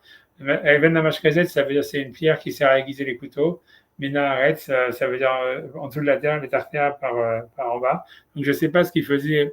J'imagine que, tu vois, pour eux, c'était un machal qui devait être connu. Ça veut dire, quand ils aiguisaient les trucs, il devait y avoir un truc rond et une pierre qui allait sous un rond. J'imagine que, tu vois, je connais pas du tout qu'est-ce que c'était, tu vois, ça, il faudra regarder comment ils aiguisaient à l'époque. Mais Even Namashkezet, c'est une sorte de silex qui aiguise, tu vois, normalement. Donc, et tu vois, l'autre, il avait cité ça comme un truc, comme un exemple de quelque chose qui tourne autour d'un globe. Donc, j'imagine que quand ils aiguisaient les choses, il devait y avoir une pierre ronde, un globe, et avec de l'autre côté une sorte de, tu vois, de silex, et qu'on mettait le couteau entre les deux, et qu'en tournant, ça faisait machin. Enfin, je ne sais pas comment ça fonctionnait, mais c'est pour ça qu'il revient, cette histoire-là de la pierre qui aiguise. Parce qu'on a l'impression que c'était un ustensile que tout le monde avait, quoi. Bref, tu vois, Kevin Amashkezet, donc voilà, 2 secondes. Donc, Minaret et Tartea, donc par la terre, par en dessous. Donc, il savait que la terre était ronde et que le soleil passait sous la terre. Nicole Macom, Alcool Panim, se révèle de voir symphonique, mais malgré tout, elle faisait un tour par le côté nord. On a Rabbi un rakia avec Tzatzafon, donc il répète encore une fois, il n'y a pas de rakia du côté nord. On répète qu'il y a Chama Olechet Tzatzafon, et puisque le soleil va du côté nord, les Kahamar Shounik fait les malas, c'est pour ça qu'il dit qu'en fait, le soleil, on va dire, il est aspiré ou il se tourne vers le haut, que le marché Nershav Alikhata Betzatzafon, c'est qu'on considère comme si le soleil il n'allait pas sur le côté nord. Kevan Shen Rakia Betzatzafon, puisqu'il n'y a pas de Rakia dans le côté nord. Donc je ne sais pas, donc il sort complètement. Je ne sais pas où il sort. Je ne sais pas ce qu'il veut dire par là. Ça veut dire il est. Parce qu'on a l'impression que comme il n'y a pas de Rakia du côté nord, donc à ce moment-là, le Rakia, ce qu'il avait dit, c'est ce qui sépare le soleil de la terre. Donc ça veut dire, je ne sais pas, donc c'est comme s'il rentrait dans la terre. Il n'y a pas de Rakia, il n'y a pas de soleil non plus, quoi. Ouais, c'est ça. On a l'impression qu'il veut dire c'est comme si le soleil rentre dans la terre, tu vois. Puisqu'il veut dire, puisque pour lui, le rakia, c'était pas quelque chose qui était au-dessus du soleil dans lequel le soleil tourne, comme moi j'ai expliqué, comme ça avait les explications de Vagmara. Mais on a l'impression qu'il veut dire c'est quelque chose qui est entre le soleil et la terre. Donc tu vois, ça veut dire que quand le rakia il saute, alors le soleil, tu vas disparaître parce qu'il se retrouve confondu à la terre, quoi. Un truc comme ça, tu vois, ça veut dire. C'est ça ce que ça veut dire. C'est un truc dans ce goût-là, tu vois. Kevin chez un rakia, tu vois, mettre ça phone. Tu vois, ça veut dire, donc ça veut dire que le soleil va au-dessus du rakia. Tu vois, j'ai l'impression que moi je vois un peu comme, je sais pas, l'image que j'ai, c'est un peu une lentille. C'est-à-dire que si tu veux voir le soleil, il faut que tu aies le rakia, sinon tu ne le vois pas, quoi. C'est un peu le truc qui fait le lien entre le soleil et la terre. C'est un truc que je comprends maintenant. Ouais, non, c'est un truc comme ça. Ah non, j'avance, j'ai envie de voir parce que j'ai envie de voir jusqu'à où il va aller. Pour l'instant, il répète beaucoup. Ouais, mais c'est plus clair quand même, la Gemara, là. Regarde, lui, en tous les cas, il dit, voilà, en tout cas, lui, il dit que c'est une lentille, comme tu dis, ok. Et donc ça, comme il n'y a pas la lentille, tu vois, avec cette saphone, donc c'est considéré comme si le soleil était parti au-dessus du rakia. Bien qu'en réalité, le soleil va sous la terre. Il se trouve que, en fait, ça veut dire la rotation que le soleil il fait, en fait, c'est au-dessus. J'imagine, il veut dire, on appelle ça comme si c'était au-dessus parce qu'en fait, il n'y a plus de rakia, quoi. Il n'y a plus de lentilles qui nous permettent de voir le soleil. Avec ça de saphone. Donc, ok, maintenant le côté nord. Kevan, on va voir, Kevan Chien Rakia Betsat Safon, puisqu'il n'y a pas de Rakia du côté nord, Nershav Shachamas Sovev les Malas, donc c'est considéré comme si le soleil il était au-dessus. Donc tu dis, ok, on va dire comme toi, parce qu'il n'y a plus de Rakia qui nous permettrait de le voir. Betsat Safon, Nershav les Mata Minaïgoul, et donc en fait, le côté nord, il est considéré comme quelque chose qui est en dessous de la rotation. Shachamas Sovev Oto, parce que le soleil il tourne, il le contourne. Ad les Mata Minaret, jusqu'à en dessous de la terre. Adanekuda Dartona, les Mataminaret, jusqu'au point inférieur qui est en dessous de la terre. Puisqu'on fait ça, ça fait un Harshav les Mataminaigul, Shahamas Kuvevoto, Ad les Mataminaret, Adanekuda Dartona, les Mataminaret. Parce que c'est considéré comme s'il était. C'est comme si le côté nord, il était d'un côté considéré comme en dessous, quoi, je ne sais pas, en dessous. Puisqu'en fait, il veut dire ce que dire, pourquoi est-ce qu'on dit que le soleil il sort au-dessus du rakia? Donc, il veut dire en fait, comme en fait on ne peut pas le voir, donc c'est considéré comme si le soleil il était parti au-dessus, quoi. C'est comme ça, tu vois. Ça fait vraiment penser au Shadok, cette histoire-là, tu vois.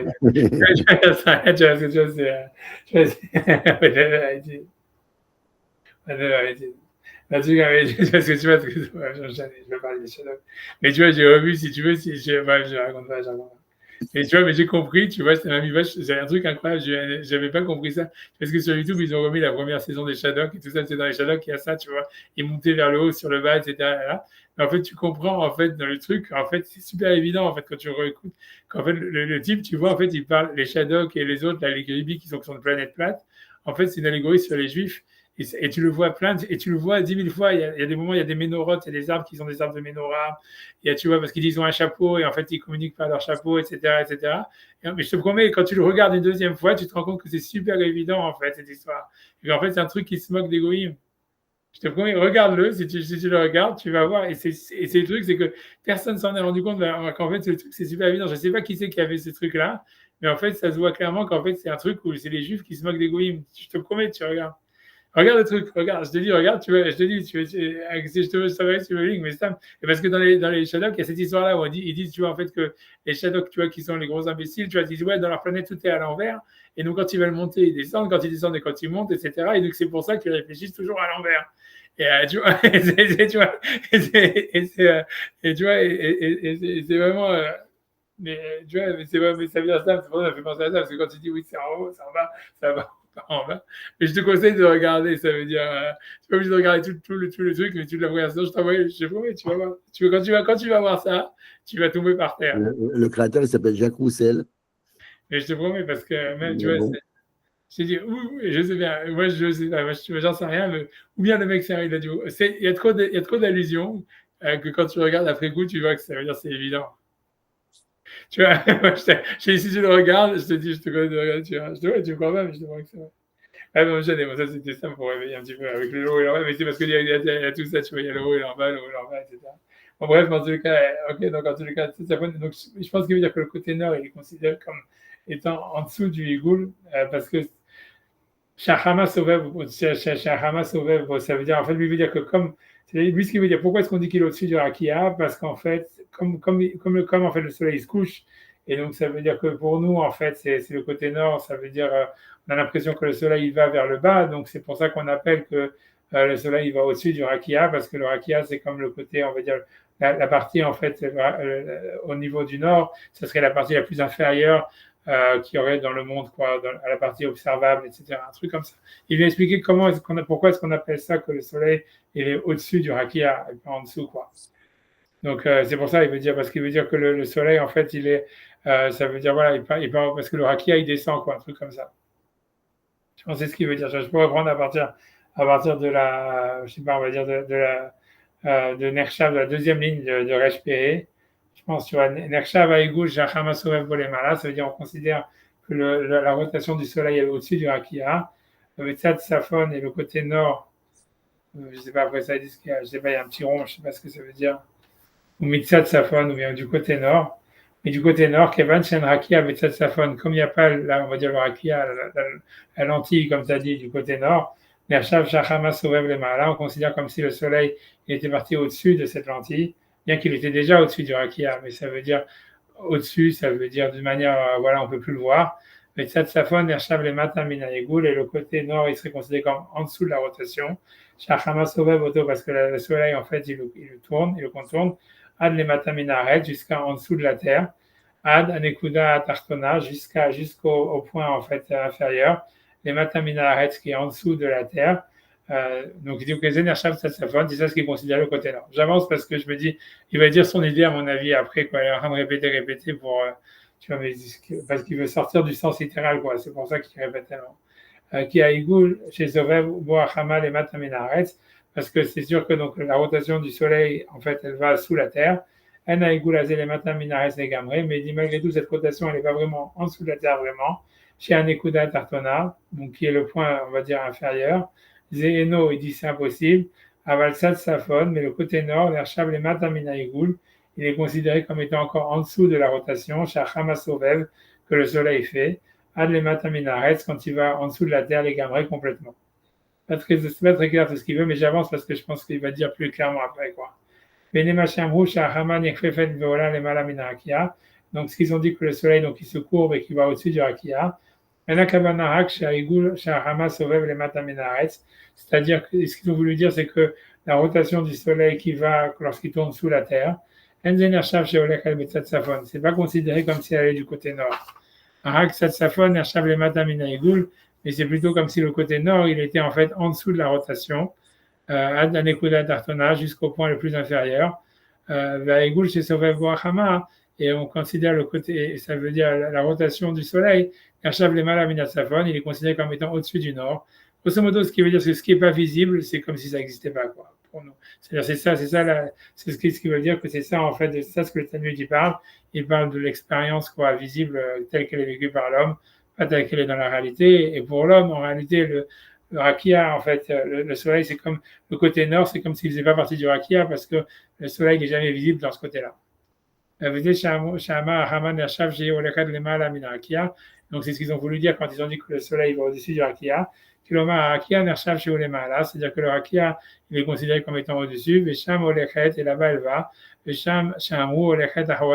là c'est ce qu'ils ont dit, elle va derrière la courbure, derrière le mur.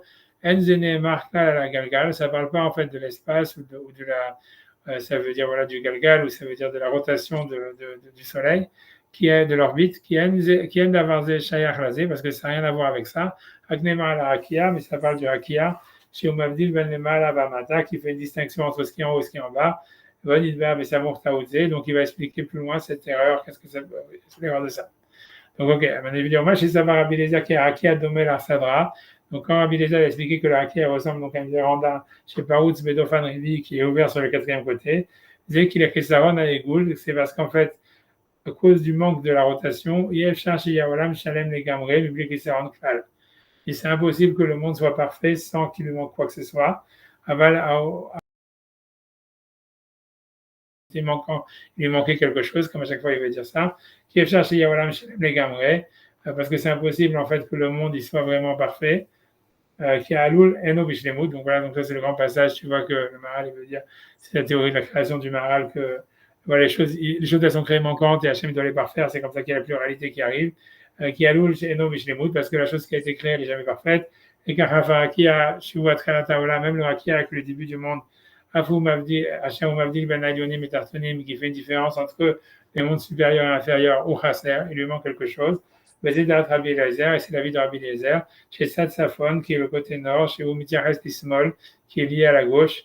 Smol, parce que ça veut dire ça, c'est dans la Torah déjà, c'est pour ça que Binyamin, c'est pour ça Yamin et tout ça, c'est toujours le Ramban, il y a un grand Ramban sur ça, pourquoi est-ce que la gauche et la droite, c'est lié au nord et au sud dans la Torah. Mais on voit ça, tu vois, ça veut dire, tu vois, il y en a qui disent Benjamin, ça veut dire le fils du sud. Rabban Abel explique, parce qu'il était né quand ils allaient vers le sud, et, etc. Et toujours le mot Yamin, il est lié au sud, et le Tzafon, il est lié à la gauche, à Small. Mais parce je ne sais pas comment ça se fait. Hein. Tu vois, je me rappelle, le Ramban, il a toute une explication sur ça. Parce qu'en fait, c'est sûr que ça dépend de quel côté tu pars, tu vois. Mais je pense que l'idée, c'est parce qu'en fait, c'est si tu prends le côté comment le soleil il se lève à l'est, il se couche à l'ouest. Donc, si tu prends une direction est-ouest, en fait, donc il se trouve que le nord, il est quoi? Le nord, il est à droite. Non, en fait, il est en haut ou en bas, quoi, pas à droite ou à gauche, quoi. Mais bon, si toi tu marches d'est en ouest, ouais, le nord, il va être à ta droite. Si tu veux voir le soleil, il faut que tu regardes à l'est. Enfin, le matin. Tu regardes le soleil, il est à l'est. Et donc, au nord, donc si le soleil est à l'est, à gauche, tu as le nord et à droite, tu as le sud. Ok, d'accord. Le matin, en tout cas. Le soir, c'est le contraire, effectivement. Voilà, c'est ça. Oui, c'est pour ça. Ça se comprend si tu vas dans une direction, en fait, pas d'est en ouest, tu vas de ouest en est. C'est-à-dire cette histoire, si tu vas de ouest en est, alors effectivement. Oui, si tu vas d'ouest en est, c'est-à-dire que tu es tourné vers l'est, oui, effectivement. Oui, c'est tourné vers l'est, donc à ce moment-là, le nord, il est à gauche, oui. et le sud, il est à droite. C'est ça, c'est quand tu vas, donc, c'est quand tu vas vers l'est, Tu vas vers l'est. Ok, d'accord, ok. D'abord, tu vois, la question, c'est pourquoi tu prends cette histoire que tu vas vers l'est. Donc, cette direction du parce que c'est le soleil qui se lève, tu vas vers la lumière, tu ne vas pas vers le coucher, quoi. Tu vas vers le levant. Ok. Je sais que Ramban, là-bas, il a toute une histoire, parce que pour lui, il pense que c'est l'histoire d'Abraham qui vient de Babylonie vers Israël. Donc, ça, tu vois, je pense que tu vois que. Parce que l'Irak et tout ça, tu vas vers quoi? Tu vas vers l'ouest. Ah non, tu vas vers l'ouest, là. Tu vas vers l'ouest. Donc c'est pour ça. Donc je sais pas, il a toute une histoire. C'est-à-dire que ouais, si je viens de l'Égypte, en fait, c'est le contraire. Je sais pas, il y a toute une histoire. Bon bref, j'ai pas envie d'entrer dans l'histoire. Mais je sais en tout cas ce qu'il dit. C'est pas, c'est sûr parce que ça paraît, ça paraît comme ça aléatoire. Ce qu'il dit oui que le nord c'est le nord c'est l'est, le nord c'est la gauche et le sud c'est la droite. Mais c'est parce qu'en fait, tu vois, je te dis, il y a un truc. Ça veut dire, il y a un midrash qui en parle, il y a un ban et tout ça, toute une histoire avec ça. Bref, tu vois, bref. On est à l'est, normalement. Ouais, c'est ça, ça veut dire qu'en fait, que voilà, on est vers l'est.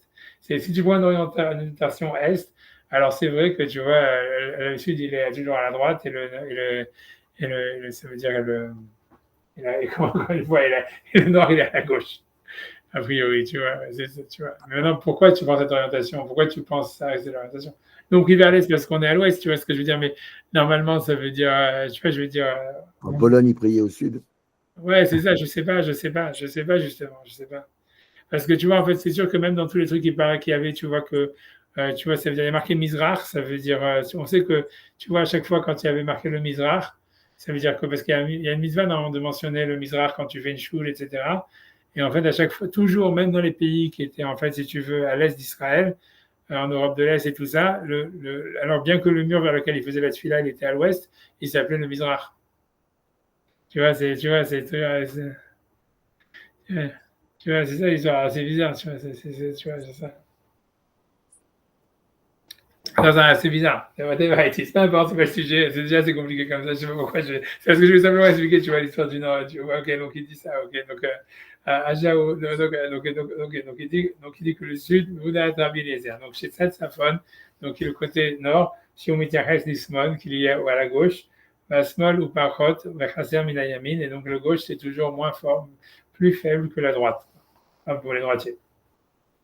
Mais c'est oui, ça on a à Loul. Et donc ça veut dire, ça c'est là, ça veut dire, ça montre ça veut dire qu'il manque quelque chose, c'est-à-dire qu'il y a comme quelqu'un en fait, il est, comment dire, il est dépendant, il a été créé par Hachem, donc il lui manque toujours quelque chose. Chez Kol Aloul et no Shalem les Gamrei, puisque tout ce qui a été créé par quelqu'un d'autre ou qui dépend de quelqu'un d'autre, comme nous on dépend d'Hachem, donc on n'est jamais parfait. Pour le faire savoir qu'il y a Akia et no Bishlemo, donc c'est pour ça qu'il pense que même le Akia, il n'est pas parfait. Mais les autres, il y a pire ça, et c'est ça la brèche. C'est pour ça qu'ils ont dit dans le Midrash, Poir Séphonite, ça veut dire le côté nord, Shelag ou Barad, c'est la neige et la grêle. Menouk Shamim Yotzim, et c'est de là où la pluie sort. Shamadour Amazikim, et c'est là-bas où habitent en fait les démons. À Genemar, Mitzafon Tifata Hara, puisque le Vasou qui dit c'est du nord que s'ouvre le mal.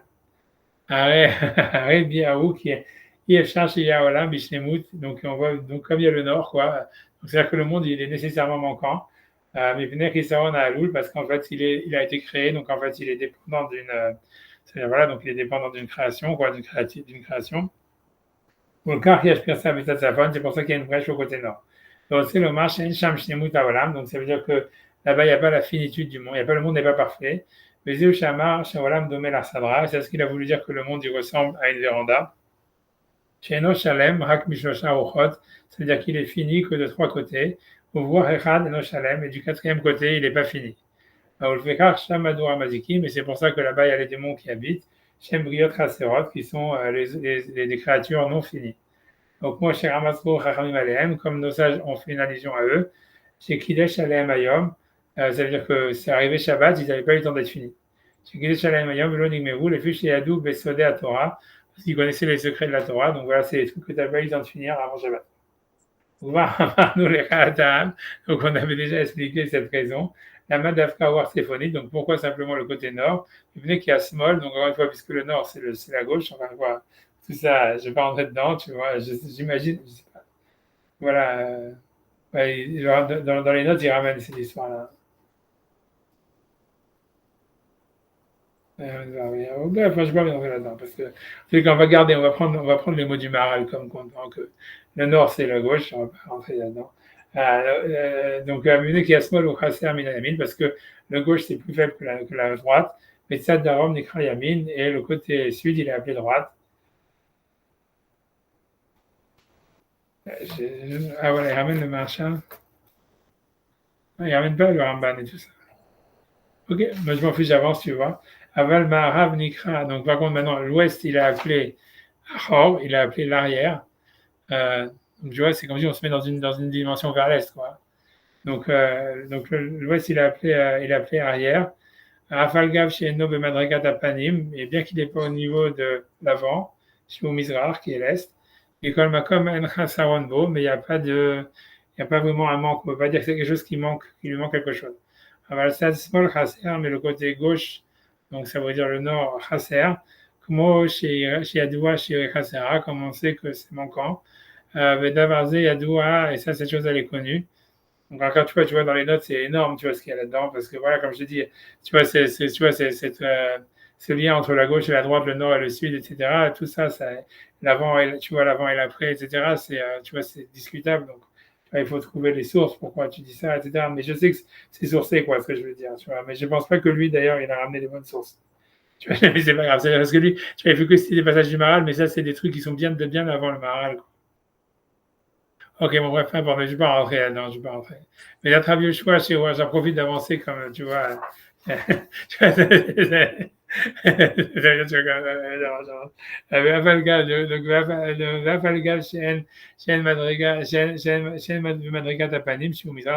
bien que donc l'arrière qui serait donc lié à l'ouest, il n'a pas le niveau de l'est qui est à l'avant.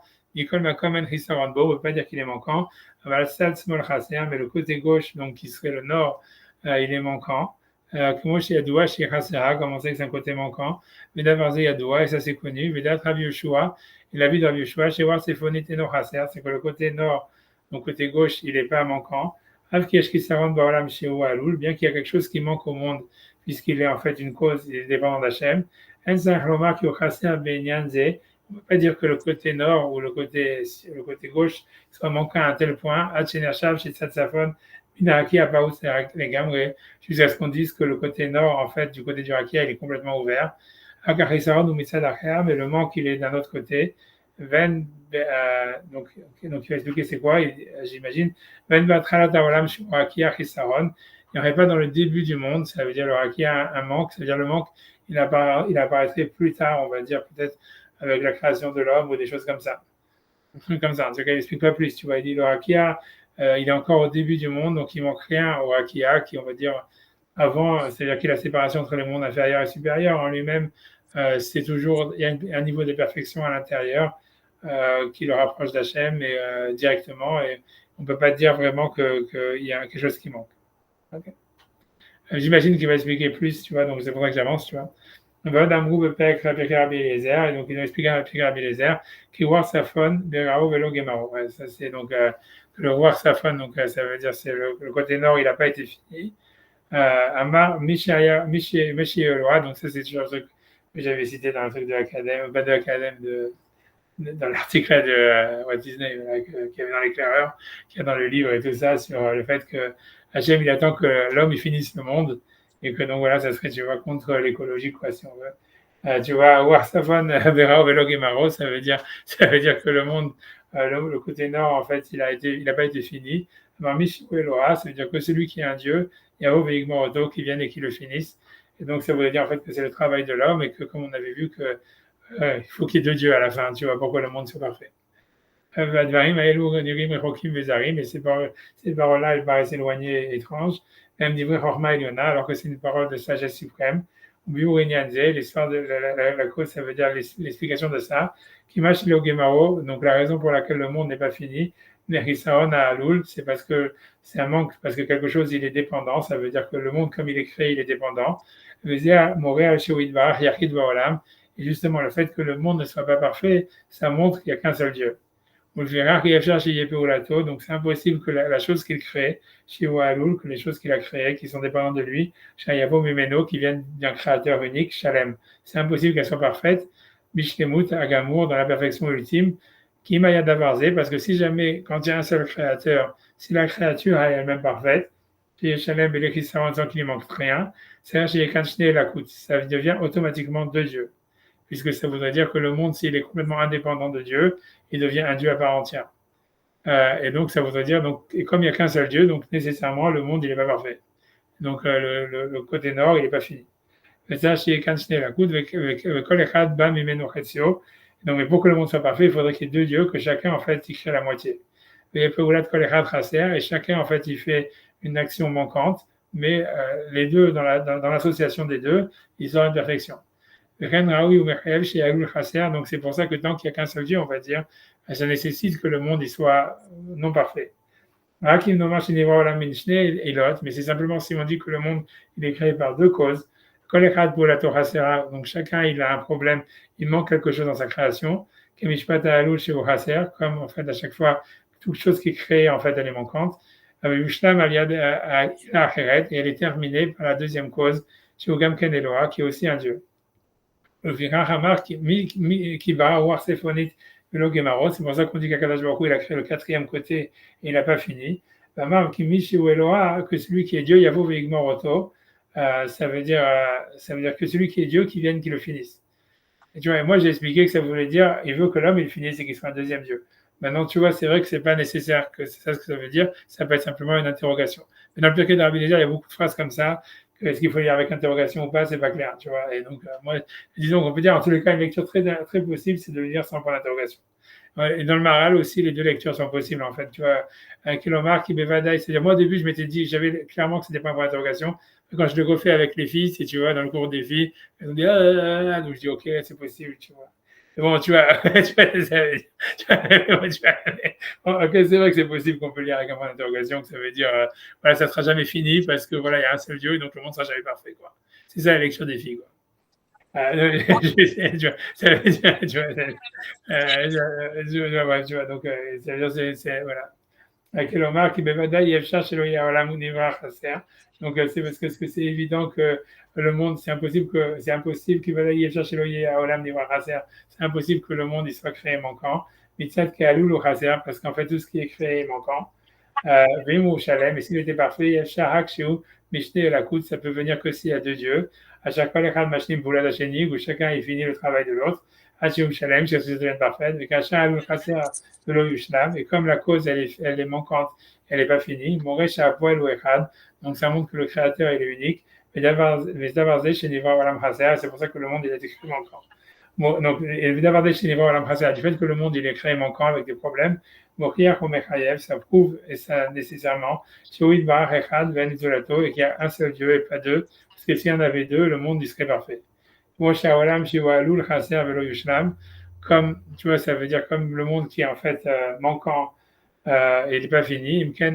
Il a l'ashlim aolam shivalul, donc il n'y a pas d'autre, il n'y a pas d'autre cause qui permet pour l'instant de finir le monde.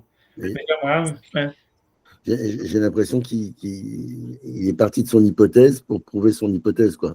Il dit le monde est créé incomplet. Et donc, pour qu'il soit complet, il faut deux dieux. Donc, comme il est incomplet, mais d'où il prouve son hypothèse, quoi.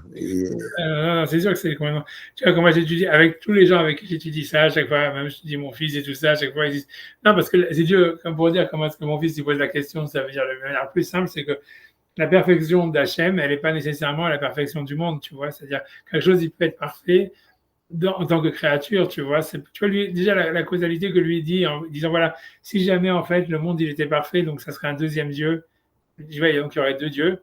Tu vois, ça veut dire, voilà, c'est qu'est-ce que tu dis ça, tu vois, pourquoi quelque chose, il peut être parfait, mais il n'est pas au niveau de son créateur, tu vois, ça va être parfait dans un autre. La perfection de Dieu, c'est pas la perfection du monde, tu vois ce que je veux dire, c'est pas nécessairement, tu vois. Lui, il met la perfection comme un truc, tu vois, une sorte de boîte.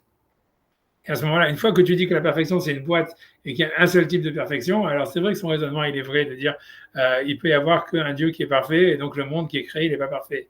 Mais tout ça, ça parle, c'est parce qu'en fait, tu mets que en fait, la perfection, c'est un truc général, tu vois, et tu mettrais la perfection de la créature au niveau de la perfection du créateur. Et voilà, et ça, c'est bancal, tu vois, c'est-à-dire que oui, ça nécessite, tu vois, d'une preuve, quoi, on va dire. Je comprends le.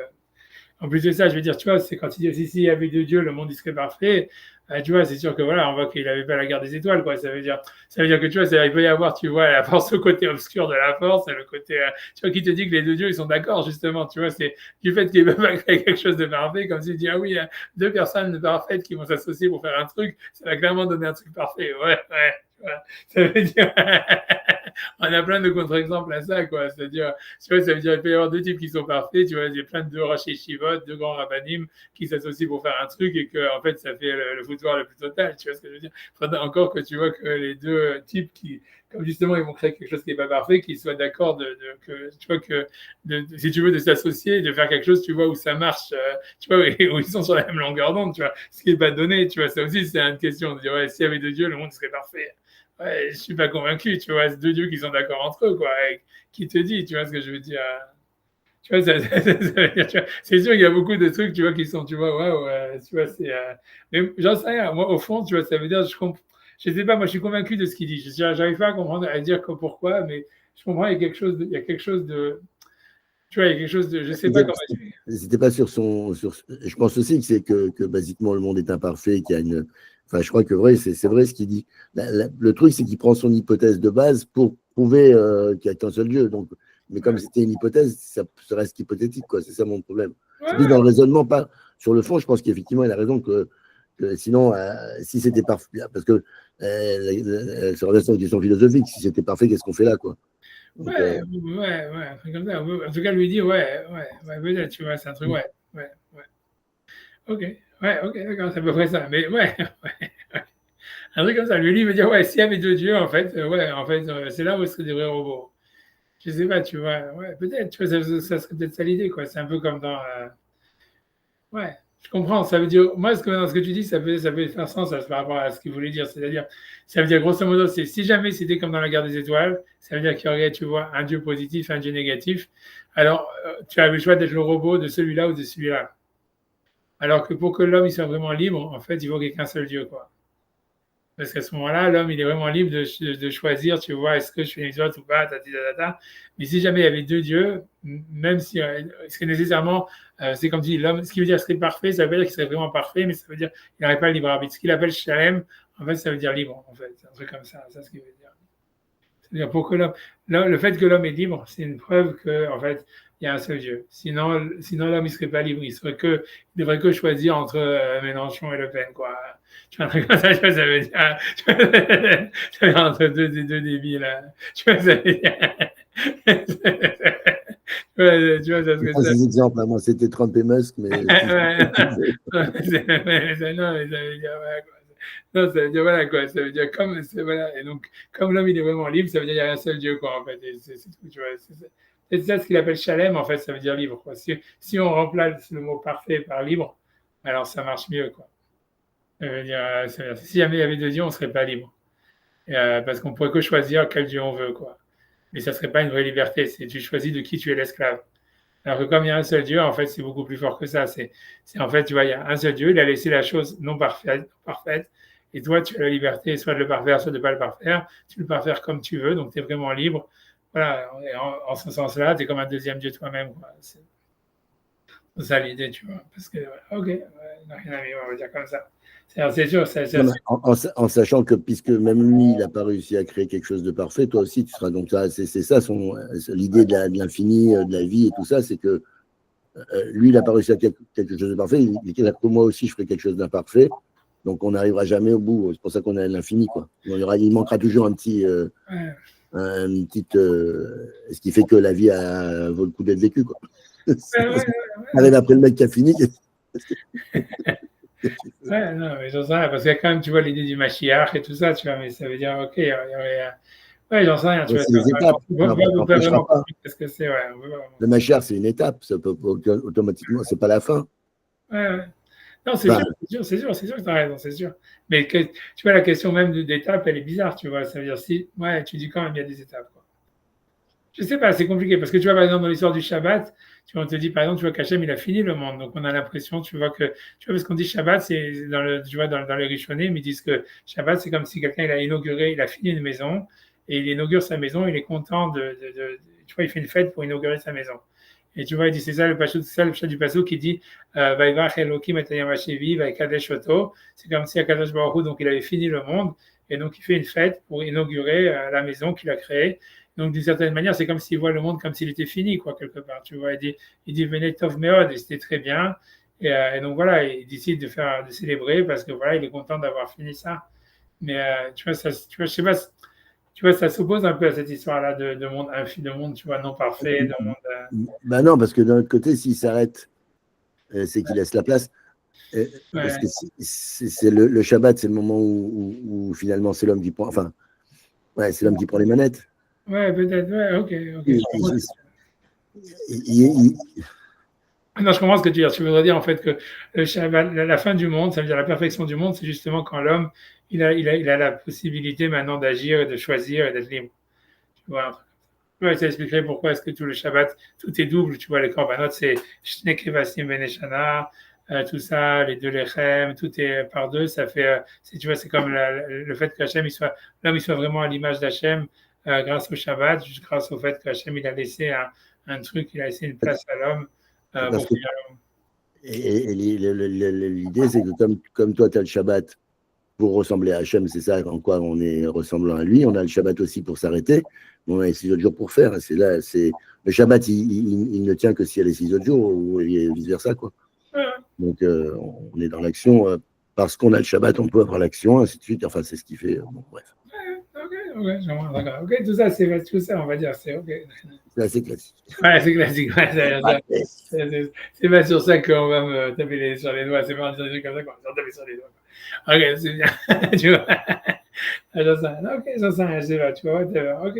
En tout cas, lui, il parle de perfection, il parle de tout ça. C'est un peu étrange quand je comprends, mais moi, j'en sais rien. Je sais pas pourquoi j'accepte ce qu'il dit. Je sais pas comment expliquer.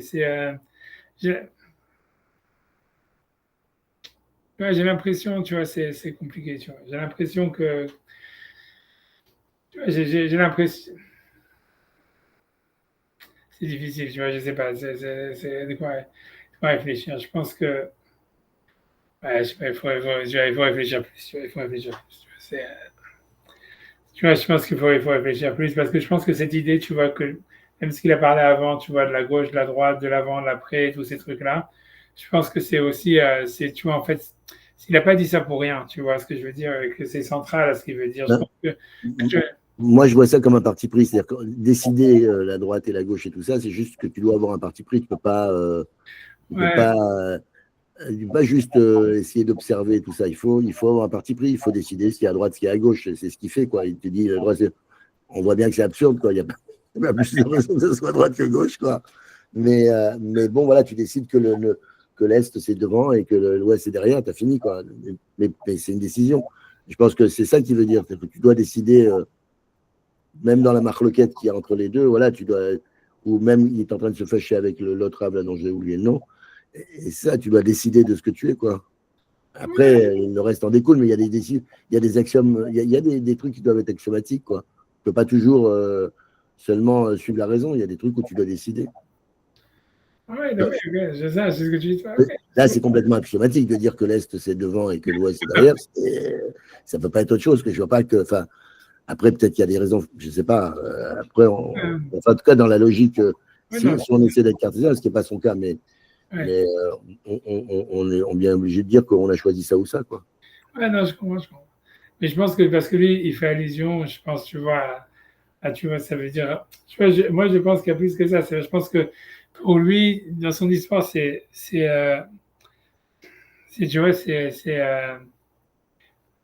c'est parce que tu vois, en fait, je pense que dans la relation qui est entre celui qui reçoit et celui qui donne, tu vois, que c'est ça, en fait, ce qu'il appelle, tu vois, la séparation qui est entre les mondes suprêmes et les mondes inférieurs. Tu vois que c'est comme si, en fait, tu vois, c'est des mondes qui communiquent et des mondes, tu vois, qui veulent donner et recevoir à la fois, etc. Comme je dis, tu vois que c'est ça le tétragramme et tout ça. Et que, en fait, lui, parce qu'il dit, voilà, il y a cette séparation, et qu'en fait, cette séparation, à mon avis, tu vois, elle est liée au fait qu'il y a un avant et un après, quoi. Il y a, tu vois, comme il a dit, tu vois, il y a l'avant et il y a l'après. C'est ça ce qui crée le côté gauche et le côté droit. Tu vois, c'est comme si, tu vois, c'est la notion du temps. Tu vois, c'est la notion du temps, la progression du temps qui crée cette nécessité à ce qu'il y ait une relation entre un receveur et un donneur. C'est ça, tu vois, à mon avis, c'est ça ce qu'il veut dire. Tu vois, tu vois, ça veut dire, C'est pour ça qu'il introduit par le soleil, la longueur du jour et tout ça. c'est pour ça, c'est ça ce Il que met veut le dire. temps dans les ouais. Ouais, parce que tu vois, tu vois, et même, c'est sûr, tu vois, c'est sûr, c'est vrai. Tu vois, maintenant, tu vois, et maintenant, tu vois qu'après, Après, tu vois, c'est ce que tu vois, c'est peut-être cette histoire de la perfection qui veut dire, tu vois, c'est-à-dire, grosso modo, c'est ça veut dire. C'est ce que veut dire, comme tu dis, c'est l'écoulement du temps, le fait qu'il y ait un avant, qu'il y ait un après, qu'il y ait une histoire, que le présent existe ou quelque chose comme ça. C'est nécessaire, en fait, tu vois, tu vois, ça nécessite, tu vois, comme une sorte, tu vois, de déséquilibre entre celui qui donne et celui qui reçoit, le monde inférieur, le monde extérieur, etc., etc. Il y a une sorte, tu vois, de manque, tu vois, qui crée une sorte de déséquilibre. J'ai l'impression, tu vois, que c'est ça ce qui veut dire, et voilà, et qu'en fait, l'homme, en fait, peut-être, tu vois, ce que ça veut dire, tu vois, c'est que l'homme, au niveau du présent, il peut être un deuxième Dieu, quoi. C'est ça ce qu'on lui demande, de rétablir l'équilibre en étant un deuxième Dieu au niveau du présent. Ou un truc comme ça. Moi, c'est comme ça que, tu vois, j'aurais expliqué ça. Tu vois, c'est que on ne demande pas à l'homme d'être un deuxième Dieu dans l'éternité, ça veut dire d'avoir un impact sur l'éternité, etc. Mais c'est d'être un deuxième Dieu, justement, dans ce qui est, dans cette relation au temps, et donc ça veut dire dans l'instant présent. Tu vois, c'est en faisant le bon choix au moment T, dans l'endroit T, tu vois. Et ça veut dire, et c'est à ce moment-là qu'en fait, si tu veux, il y a comme une sorte c'est que dans le présent, on a rétabli l'équilibre entre celui qui donne et qui reçoit. Et donc, on a créé de la perfection, on a créé une perfection éternelle dans ce moment-là, quoi. Un truc comme ça. Tu vois, j'ai l'impression comme ça, tu vois. Tu vois, j'ai l'impression comme ça. Parce que, tu vois, parce que tu vois, je dis, ouais, bref, c'est lié aussi au Shabbat, tu vois. Parce que tu vois, en fait, l'histoire du Shabbat, c'est qu'on a l'impression, tu vois, en fait, moi j'ai l'impression que le temps, ça veut dire que dans la Torah, il y a le temps comme qui est, en fait, qui avance, quoi, tu vois, il y a l'histoire, tu vois, le Mashiach, tout ce que tu veux, etc. Mais qu'en fait, il y a le temps aussi cyclique qui fait que tourner en rond.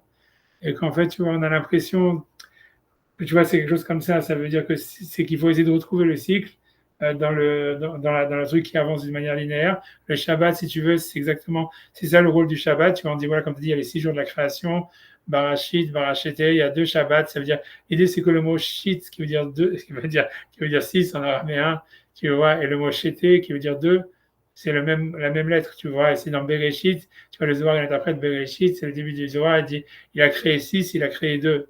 Tu vois, et ça veut dire que les deux, en fait, ça veut dire, c'est le Shabbat d'avant et le Shabbat d'après, et les 6 jours qui sont au milieu, tu vois, un truc comme ça. Et que tu vois, c'est comme, il y a une relation à ça, tu vois, c'est ça le Bereshit, tu vois, c'est qu'il y a quelque chose comme ça, tu vois. La relation, en fait, à l'avant et à l'après, il y a la relation, en même temps, on retourne au 0, quoi, on retourne au 6, tu vois, on retourne au 7, quoi, si tu veux. Et j'ai l'impression que tu vois, tu vois, c'est là-dedans que ça se joue, quoi. Ça veut dire que on a besoin, comme on a besoin, en fait, d'un balancement entre recevoir, donner, monde matériel, monde spirituel, etc., que c'est en fait une relation entre les deux mondes où chacun, en fait, il veut monter vers l'autre, ce rakia qui fait la séparation entre l'eau d'en haut et l'eau d'en bas, et que l'eau d'en haut, elle veut descendre, et l'eau d'en bas, elle veut remonter, et que tu vois, c'est un truc perpétuel. En fait, ça s'articule, en fait, à une relation entre le passage du temps, qui doit être en même temps linéaire et en même temps cyclique, tu vois. Et tu vois, un truc comme ça, tu vois, c'est sûr qu'il parle de ça.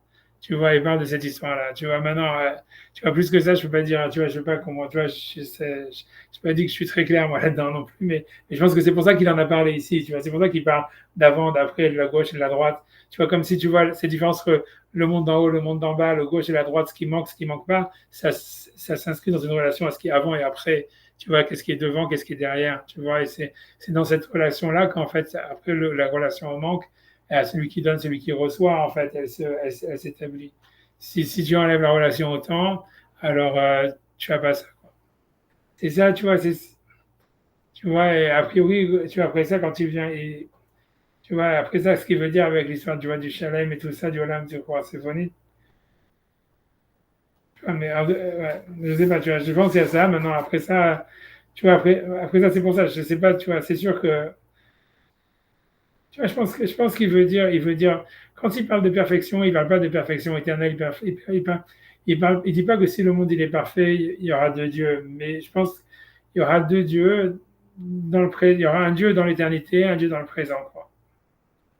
Mais tu vois, c'est sûr que tout ça, il faudrait j'en sais rien, tu vois, ça veut dire, mais bon, c'est sûr que ça reste des questions. Relancer dans la polémique, toi? Comment? Tu veux relancer la polémique? Non, mais après le Moi, polémique. non, je sais pas, parce que sortir de Dieu, tu veux dire dans une synagogue, tu veux Non, faire des bulles. c'est sûr. Non, Non, je veux dire, c'est ce qui est marqué quand tu vois que Hachem il va sortir quand il y aura le Mashiach, il y aura deux trônes, un trône pour le Mashiach, un trône pour l'homme, un trône pour Hachem, je veux dire. Et tu vois, après Rabbi Akiva il dit ça, et les Chachamim ils lui disent non, comment tu peux faire la Chol et tout ça, mais ça veut dire, mais ça veut dire, ok, c'est les commissions de la Merkava, tout ce truc-là, tu vois. C'est-à-dire que l'homme il est Betselem Elohim, tu vois, ça veut dire, voilà, t'es obligé, tu vois, ça veut dire. Whatever, tu vois, c'est comme Dieu. Encore une fois, moi, je pense que ça ne veut pas dire qu'il va être un Dieu éternel, mais c'est un Dieu dans le présent. Je pense que c'est ça l'idée, c'est un Dieu dans le présent, justement, dans cette relation. Tu vois, c'est tout, c'est tout, ça veut dire. Ça renforce l'idée que ma chère, c'est une étape, quoi. Enfin, ouais, c'est sûr, c'est une étape. C'est sûr, comme tu dis, c'est une étape, mais tu vois, ça veut dire, comme tu dis. C'est sûr, de toute façon, c'est marqué partout que c'est une étape, tu vois, ça veut dire, comme tu dis, mais ça veut dire. Ouais, ouais. On ne sait pas, mais ouais, ouais. Non, c'est une étape, tu vois, c'est comme dit le Rambam. Le Rambam il dit que le monde il va être éternel, que les lois de la nature vont jamais changer, etc. C'est un peu cette histoire-là, tu vois. Ouais, mais c'est sûr que c'est une étape, mais ça veut dire en fait, voilà. Ouais. Mais je ne sais pas quoi dire d'autre, tu vois, mais ça veut dire, ouais, mais je pense que c'est ce qu'il veut dire quand il dit il y a deux dieux et tout ça, etc. Parce que c'est ce qu'il dit qu'on demande à l'homme d'être un deuxième dieu. Si on ne veut pas lire ça d'une manière, si on ne veut pas lire le Pirkei d'Rabbi Eliezer avec un point d'interrogation, on le lit d'une manière, tu vois, sans point d'interrogation. Moi, je comprends, tu vois, ça veut dire ça. On demande à l'homme d'être un deuxième Dieu. Maintenant, ça veut pas dire que voilà, que l'homme il peut être Dieu, mais ça veut dire en fait que dans le présent, l'homme il est Dieu. Ça veut dire qu'il doit être mashlim, justement, ce côté, le roi symphonique, qui est du côté du fait que le monde il est créé, comme s'il est créé au présent, quoi. Tu vois, c'est un truc comme ça. Enfin, j'aurais dit un truc comme ça, tu vois. J'aurais dit, ouais. Et comme tu as dit, avant ça, si on remplace le mot parfait par libre, ça fait tout sens, tu vois. Ça veut dire que l'homme il peut être libre que parce qu'il y a un seul Dieu. Donc, c'est-à-dire il y a soit, ça veut dire il y a être s'associer avec Hachem, ou bien, tu vois, et dans cette manière de s'associer à Hachem, en fait, il y a plein de manières possibles. Donc, il y a une liberté assez grande, tu vois. C'est pas que tu n'as pas le choix entre un Dieu et un autre Dieu, tu vois, entre un Dieu du mal et un Dieu du bien. Tu as le choix entre, tu vois, ça veut dire écouter Dieu, ça veut dire parfaire le monde, etc., ou ne pas vouloir le parfaire. Et donc, ça, c'est ton choix à toi, quoi. C'est pas, tu vois, t'as pas deux alternatives, en fait, t'en as plein. T'en as plein, et voilà. Et quoi que tu choisisses, à la fin, Hachem, tu vois, tu vas aider Hachem, quoi qu'il arrive. Parce que même si tu fais une avéra et tout ça, etc., en fait, tu aides Hachem d'une autre manière. Tu vois, je pense, tu vois, ça veut dire, c'est que quand tu rajoutes des défauts dans le monde, en fait, aussi, tu aides Hachem, puisque tu l'obliges après ça à intervenir ou à quelqu'un, tu vois, pour le parfaire, en plus, tu vois, un truc comme ça. J'imagine, tu vois, il y a un truc comme ça, il y a un truc comme ça, tu vois. Meilleure nouvelle de la journée. Hein? Meilleure nouvelle de la journée. Ouais, c'était obligé de pour améliorer le monde. Non, mais je ne disais pas qu'on tombe dans le tikkun olam. Donc... Non, mais c'est ça, c'est sûr que tu es obligé d'arriver à un truc comme ça. Tu vois, ça veut dire, c'est ça, bon, ça, c'est pas ce qu'il dit. En tout cas, il ne rentre pas dans ce sujet-là. Hein. Regarde, donc, je finis le chapitre que j'avance, tu vois. Donc, Chassid Vedavarze, Nivra Olam Chassid, donc c'est pour ça que le monde, il a été créé. Donc, je suis à la deuxième colonne, bon, je prends à partir, voilà. Vedavarze, deuxième colonne vers le milieu, Vedavarze chez Nivra Olam Chassid, je pense qu'on était là.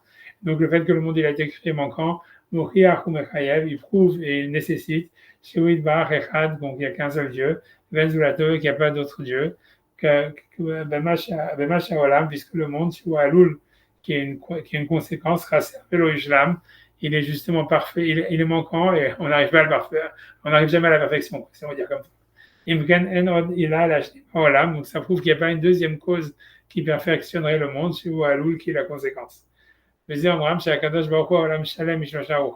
qu'on dit que le monde il a été créé parfait de trois côtés, ou Baruch Misadrevit, mais ouvert sur le quatrième côté, et que tout celui qui est Dieu, qui le finisse.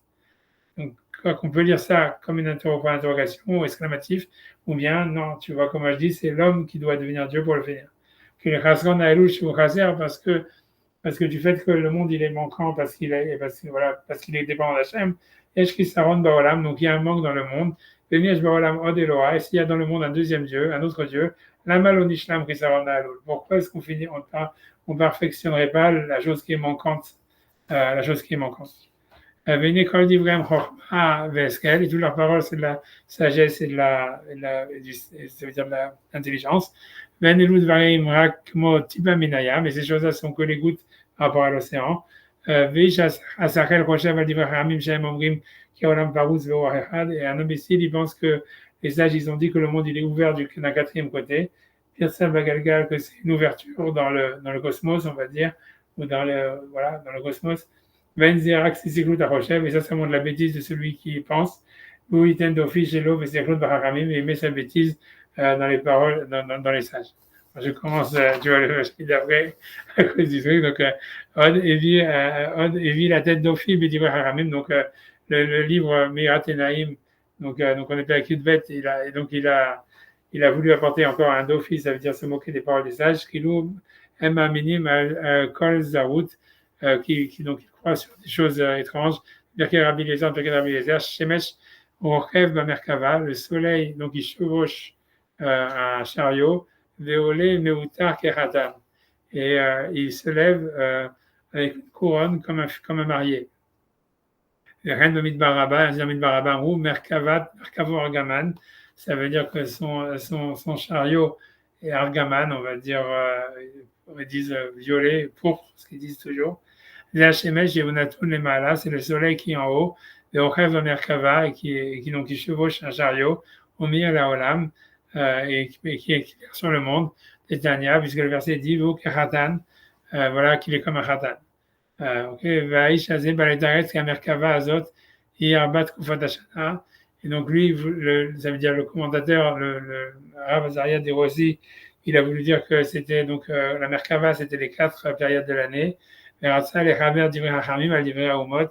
Et il a voulu donc, il a voulu dire que c'était comme dire ce qu'ils avaient dit, c'est comme on va dire c'est un truc des goyim, que c'était quelque chose sûrement qui venait de la mythologie, quelque chose comme ça.